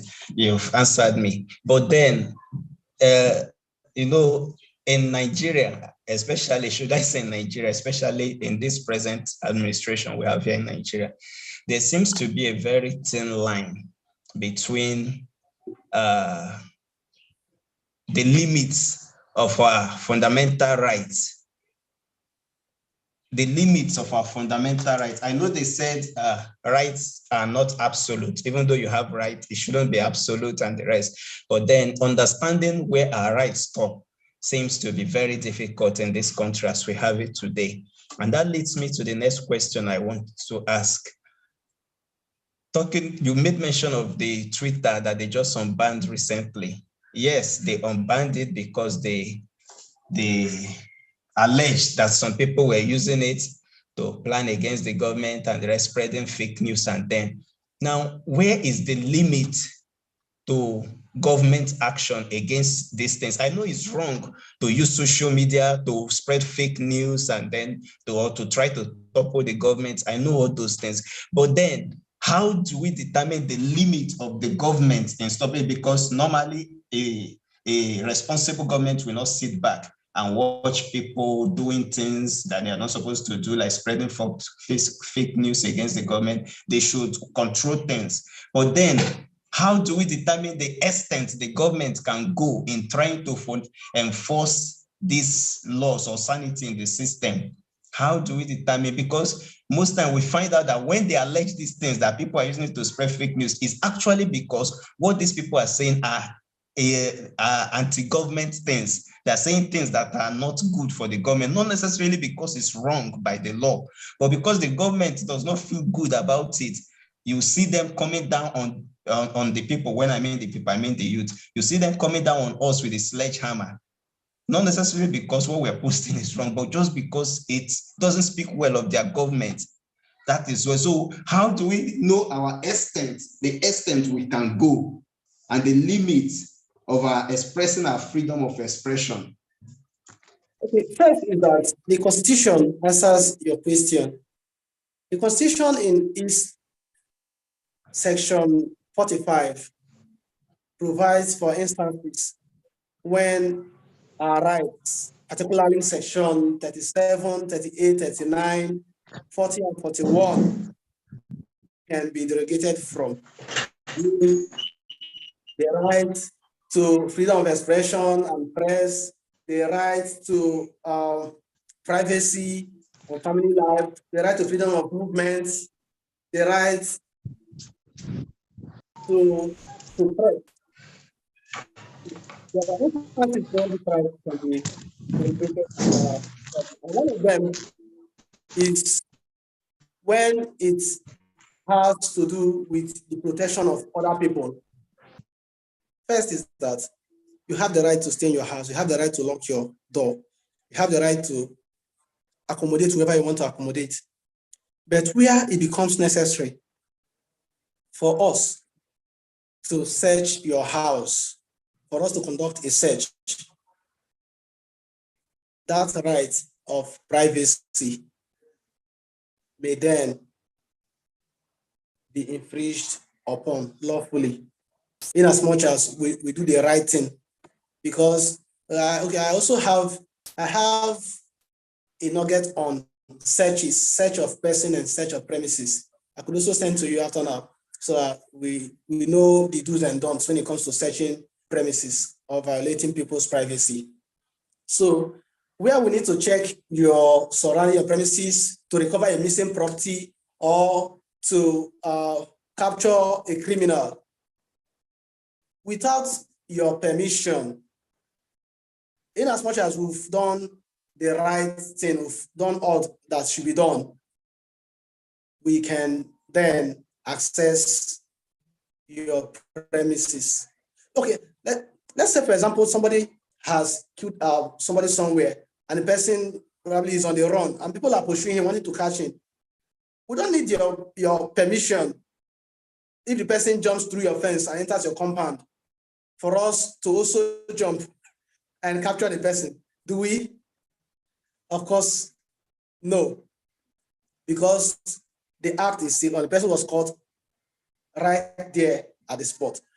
So apart from that, where also it is a time of emergency, something like there are times when they say the state has declared a state of emergency, where you have to walk with your hands up, where you have to, sometimes they will say there is curfew, you can't move from certain time to that time.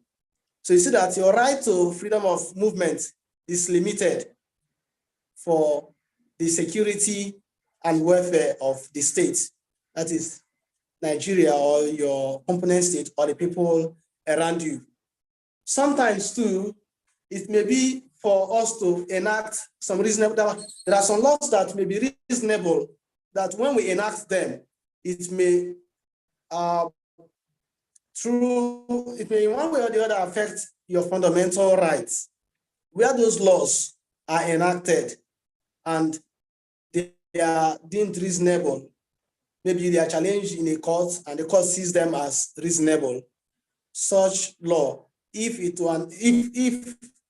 to an extent permits the violation of your rights, lawful violation of your rights, then the government is also acting justly. Also is right to life. We know that you have the right to life, which is a creation of, a gift of nature, creation of God. God gave us a right to life. It wasn't given to anybody by any man. These rights reside in us. We are born with them. So you have the right to stay alive. However, where you have taken the life of somebody else, where someone has taken somebody else's life, and the person is arrested, and the person is either imprisoned, you see that the person is restricted, the person's movement is restricted, the person can't move, it is lawful. Or the person is sentenced to death, let's say by hanging or by any means. If the person is killed by that means, by such lawful means, we can't say the government has violated the person's right. So these circumstances I've mentioned are some of those instances where people's rights can be derogated from. And sometimes too, for public figures, we know you have the right to privacy, but if you're a public figure, let's say you are a model or you are an actor, to say, yes, or you're a politician, people will always want to post about you, talk about you. If what they have said about you is true, then you may not succeed in an action against them for intruding into your privacy, in as much as maybe they didn't break into your house or they didn't do anything that is unlawful to get certain information about you, and those information are justifiable, they are verifiable. to this extent too, is that your right is restricted, is limited by this circumstance. So there are several circumstances, but like I always say, let us first exercise the ones that are made available the way we should exercise them. Let us not take them to the point of violating the rights of other people. So chapter 5 of, section 45 of the Constitution, if you can read for yourself, you see that it sets out the instances when our rights can be delegated. Even those who are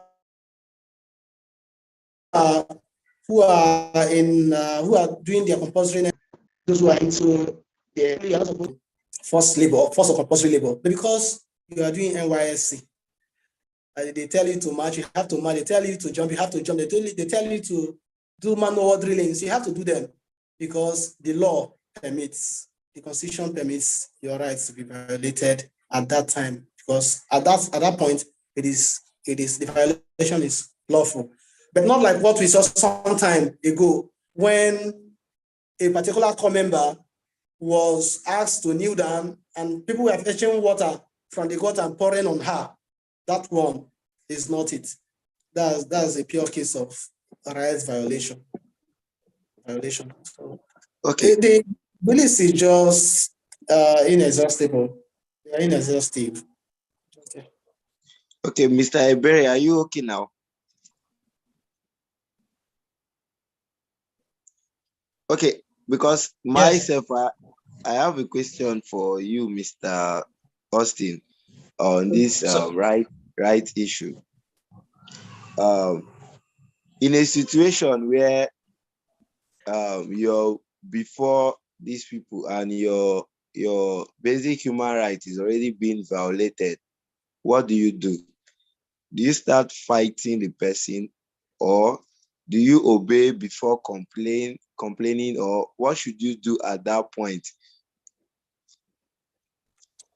When you say these people, please let me be clear on the people you are referring to. Okay, let me say the law enforcing agencies, maybe the police. Okay. Okay, so your question is if you are before them and they are doing things that appear to violate you, things that violate your right, whether you should obey. Okay, one thing I tell every Nigerian youth is wherever you find yourself, stay alive. First, stay alive. Because the Nigerian society as it is one that will hide your identity, conceal everything about you, and people will even wonder whether you ever lived or existed. So when you are faced with circumstances where you know very well that you may not be rescued, people are not there, it is just you and these people, you and security agents, my dears, stay alive. Whatever you can do to stay alive, please do. What I mean is that if maybe they confiscate your property, let's say your laptop or whatsoever, and you know that there is nothing you can do at that point to get help, there are ways to seeking redress. Don't go fighting, because if you die, you are dead. No matter the number of years that the court has asked somebody to stay in prison, or even somebody else is even killed for killing you, it doesn't bring back it doesn't make you alive again. You've lost it all. So please stay alive. That's just what I advise young people. Stay alive. Don't die. Don't die. Because like some persons say, they will kill you and ask God for forgiveness, and God will forgive them. So, but then I must also say that we shouldn't, because we want to stay alive, die 1,000 times before our death. There are instances when you are opportune to exercise these rights. If you have such opportunity, those instances, exercise them. For example, if I'm stopped and they want to search me, first, I request that whoever wants to search me opens his or her hands. Of course, it should be his hands. Let me be sure that you're not holding anything incriminating that you might insert into my pocket and then detain me and accuse me and allege that I committed an offense I didn't. So I request that you show me your hand, then you can search my properties. If it's my pocket, I search myself. If you insist on searching me, I allow you to search me.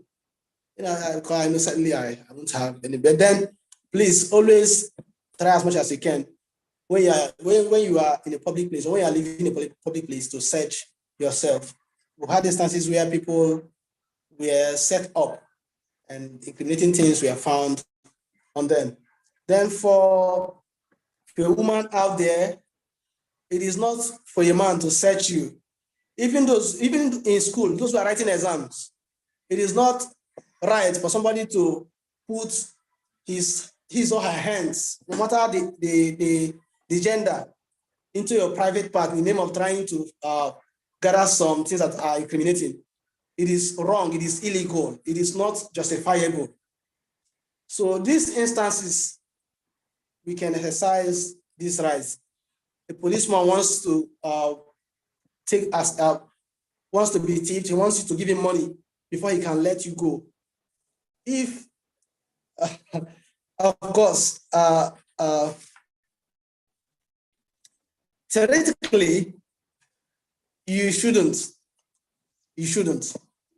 But you and I know the reality here that you can be kept on. They might keep you till the next day. But when that happens, the court is open for you. The court is always there for you. Seek the help of a lawyer. In fact, whenever you think your right has been violated, seek the help of a lawyer. A lawyer knows how to go about your right. Even if you weren't able to fight for yourself at the spot, it is not even advisable to fight for yourself at the spot because you can never win. You can never win. So seek the help of a lawyer to help you seek redress in a court of law. And then you may be awarded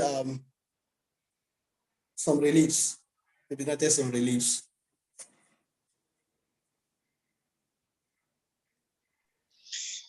Okay, thank you. I wanted to ask a question. Okay, sorry, you can go ahead, Mr. Ibery.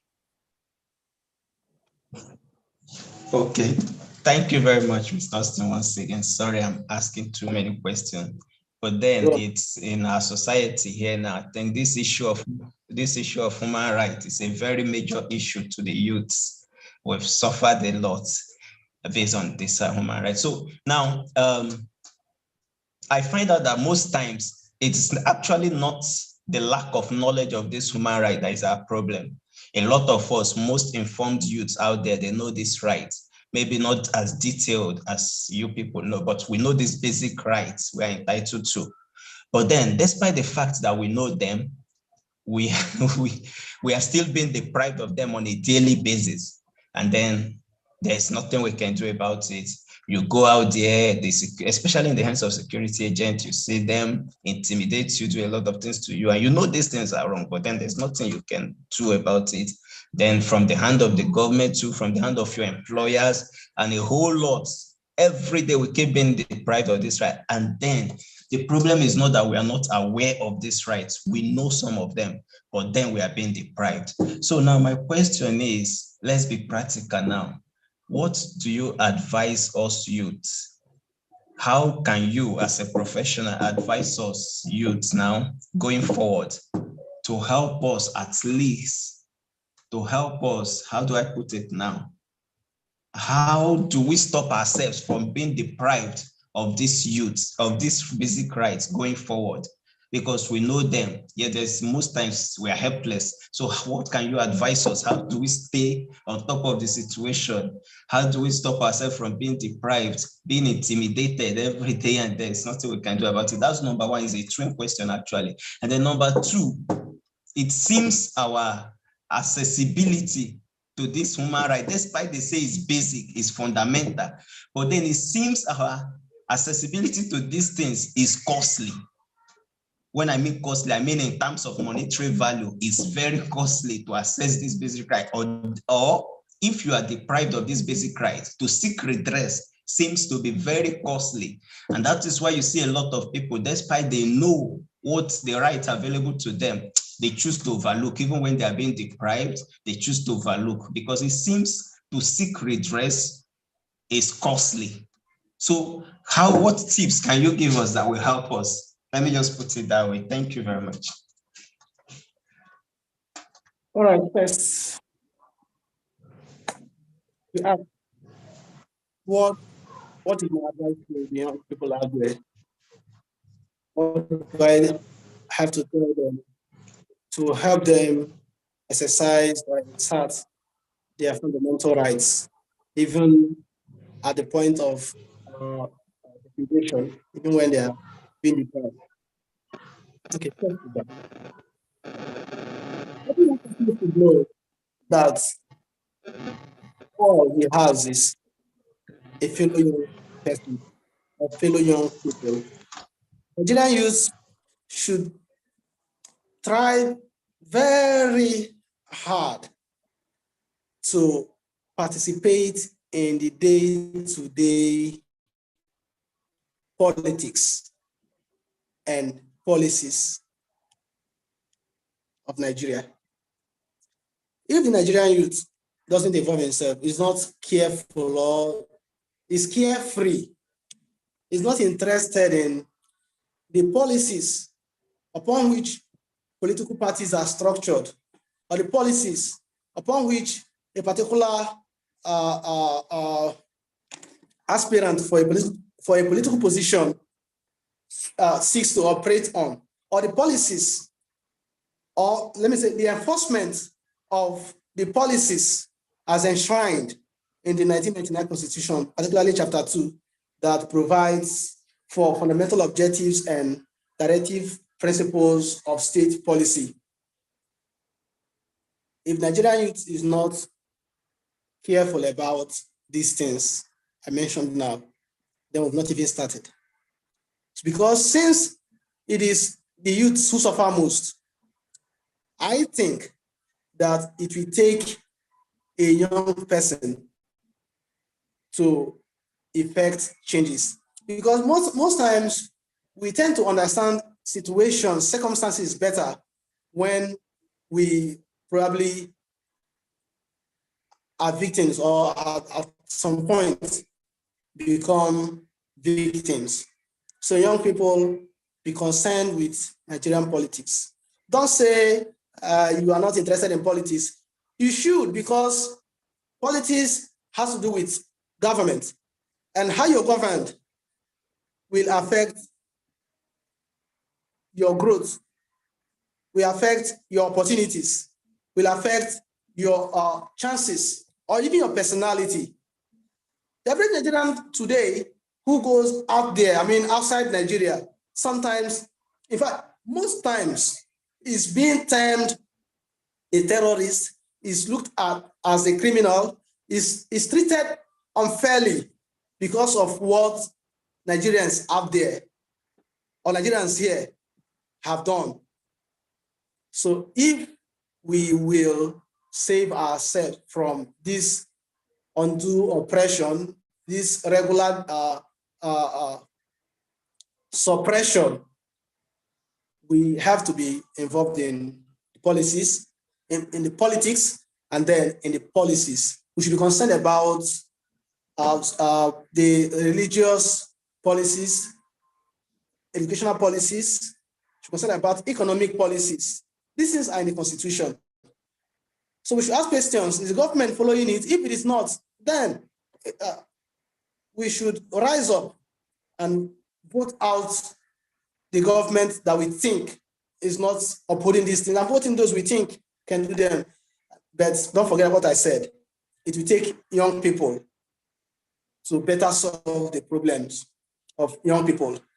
Furthermore, is Nigerian youths should try the much they can to speak up, speak out. If your right is being trampled upon, even if we are not given justice, even if you don't get justice as you deserve, speak it out. Because by the time you speak it out, it puts fear in the mind of the assailant or the person who has come to violate you. For instance, if a girl is about being sexually harassed, and out of fear, she keeps quiet, there are tendencies that she'll be harassed and nobody may even hear about it. But the moment she begins to shout, leave me alone, I will shout. You see that the person, whoever it is that is harassing her, whether male or female, becomes scared. So the more we speak it, the more it awakens our consciousness, the more it tells the coming generation that these things are not right. Even if it is happening, even if these things are happening, they are not correct, they are not right. So the more we speak them out, the more we awaken the consciousness that there is need for a change, there is need for things to be done rightly. But if we keep quiet and don't say it, before you know it becomes a practice, becomes a custom that has been practiced over time, and that becomes a way of life. Then we take it hook, line, sinker, and before you know it, we go back to the state of nature, the state of anarchy, the state of lawlessness, where we think we came from, even if that is where we currently are, forgive me to say.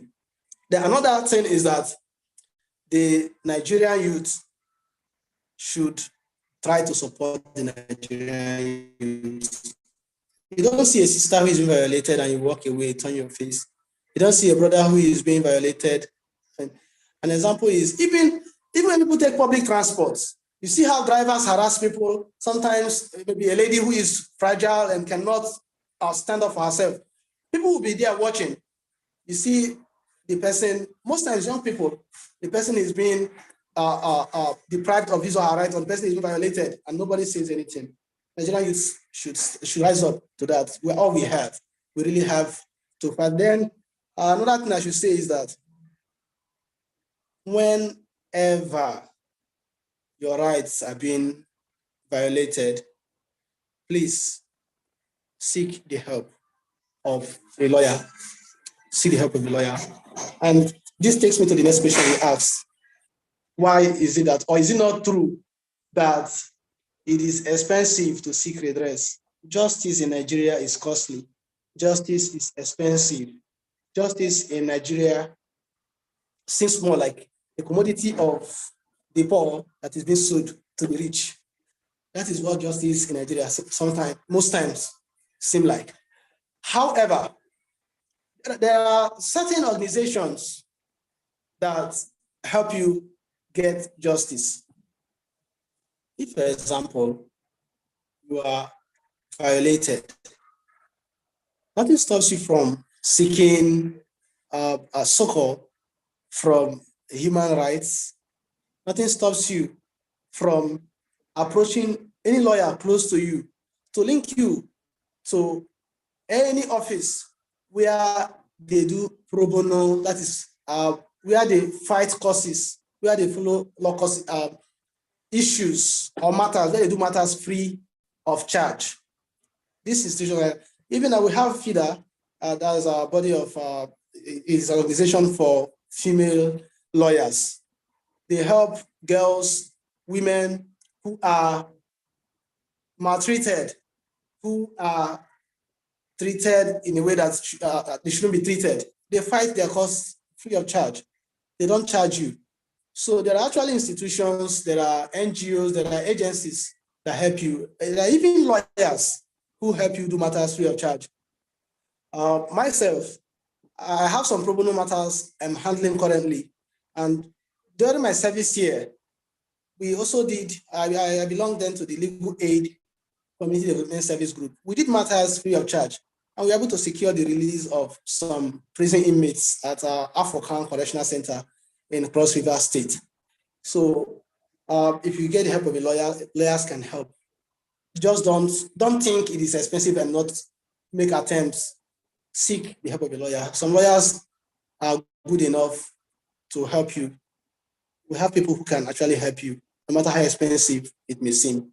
even if I know that sometimes it is difficult for you to get justice due to certain factors. But people still get justice in Nigeria. Yes, people do. People still get justice. So be encouraged. We are all part of it. We are also suffering from it. We are all facing the difficulty, the situation. We are aware of it. We can't deny it. But then let's not keep quiet about it.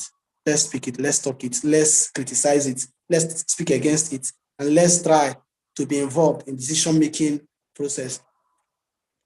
So, Eberechi, please, Ebere, whenever you can contest and hold political offices so that young people can vote you in and you address this issue of deprivation and, let's say, discrimination whatsoever as regards human rights. Actually help us solve this problem. I don't know if I've attempted your question. Thank you so much.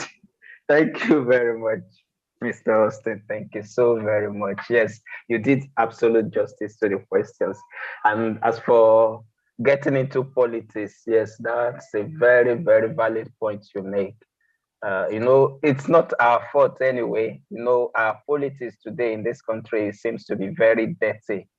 You see, the old men have decided to stay in power and not leave it. So you as a young one coming in, then you should know what to face. So it's not just about advising us to get into politics, but it's really not an easy thing. It's something to really sit down and strategize about. Thank you very much once again. Thank you, sir. Welcome. Okay. For our listeners, before we wrap up, we actually have a simple game that we intend giving out the prize to the lucky winner. Today is the International Day for Youth. If anyone outside the co-host can actually tell us the theme for today's program, that's for the International Day, you have yourself to win free airtime. You can take the chat box or you can unmute yourself and speak. The first winner will actually be, the first person will actually be our lucky winner. Anyone?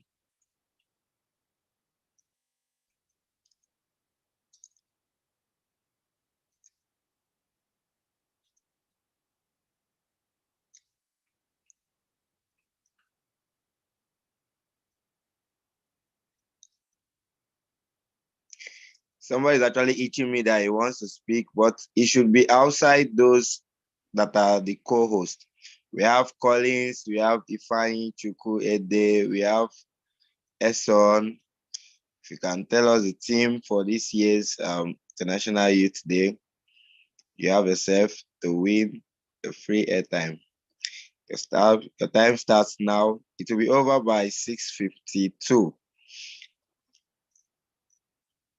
But before then, I want to say a very big thank you to our guest tonight. Mr. Ebuka spoke on entrepreneurship, and also our guest, Mr. Dr. Soki, spoke about addiction. Some of you may have joined us late. You can actually go to our YouTube page, Gaviself Solution, and you can watch the whole section back and have a full grasp of everything that has been shared. And we also have our brother here who is still active with us, Mr. Austin, telling us about the human rights as a youth. We thank everybody that has participated in this program. We have a very Ifeanyi Chukwu Ede, Collins, and Esson, and others who have left. We look forward to having a better youth in the society that will be useful, not just to the family, even to politics, as our speaker has advised. We also look forward to him participating too. We are all young persons in this group, so the future is bright for all of us. If we don't have any other further comments or contribution, we would be drawing the curtain close at this point. Please, let me say this, just this. Okay. Okay. That Nigerian youth should try not to side the oppressors by mocking at the oppressed.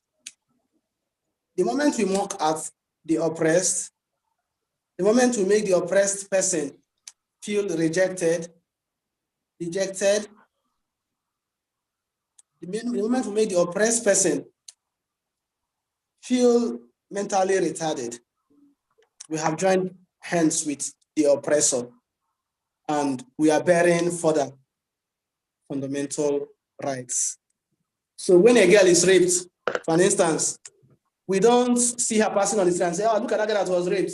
Or we cannot marry this girl because she was raped.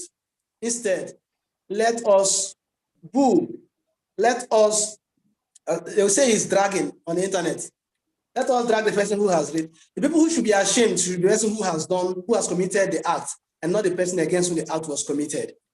So if we see somebody being punished unlawfully, let's say the police is flogging a person or whatsoever, we shouldn't stand back and start laughing, rejoicing over it. It shouldn't be something that we begin to make skits, maybe start to add drama about.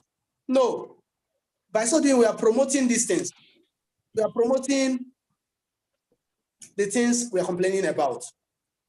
So please, let us try never to stand at the same point with the oppressor. In this coming election, 2023 election, whoever you know is an oppressor, don't go and collect money to stand with the person or by the person. If we can be able to do this little one, then we are very much hopeful that Nigeria will get better and we'll even have better youth. And you too, who is a young person who is occupying some positions, please don't discriminate against people. Don't do those things you're complaining about. We'll all change for the good. You and I, then Nigeria will be better, even we too. Thank you very much. Okay, thank you, Mr. Austin. We have a winner for our free giveaway airtime. Mr. Ifeanyi Chukwu Ede has answered earlier question, which is intergenerational solidarity, creating a world for all ages. As we strive to create this world for all ages, the good Lord will always bless us all in Jesus' name. Amen. I think that's it. We have come to the end of the program for tonight. Have a wonderful day, everyone.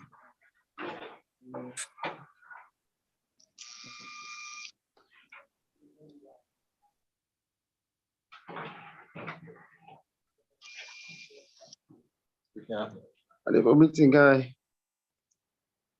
I need to go fellowship now. Go ahead and do arrangements. I don't tire. You want to know? Yeah.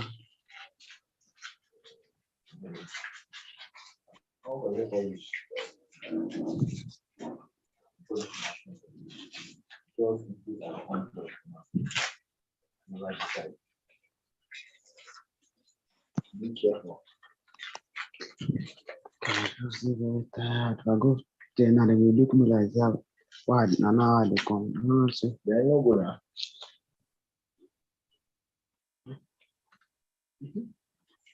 This is all. How much? 16. But not good for me. For men.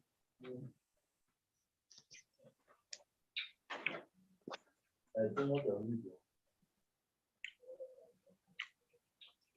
I don't know let me call you. I find out there, I'm going to read you. I'll do on the run the group.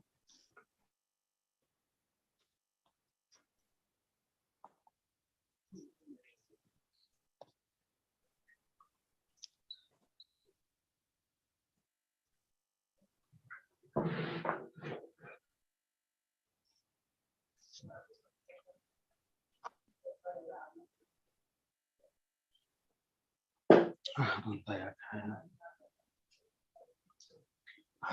blessed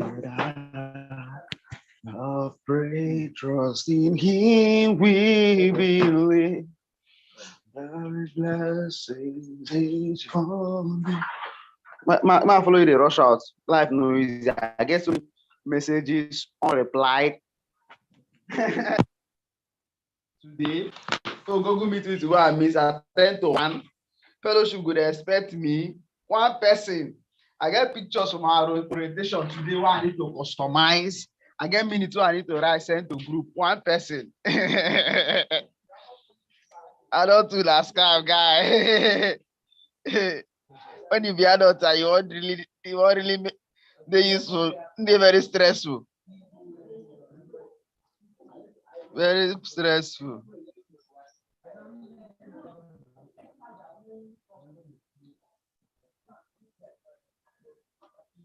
Very stressful thing. I drop this message for this guy for group. Father Papa Samson for in DM.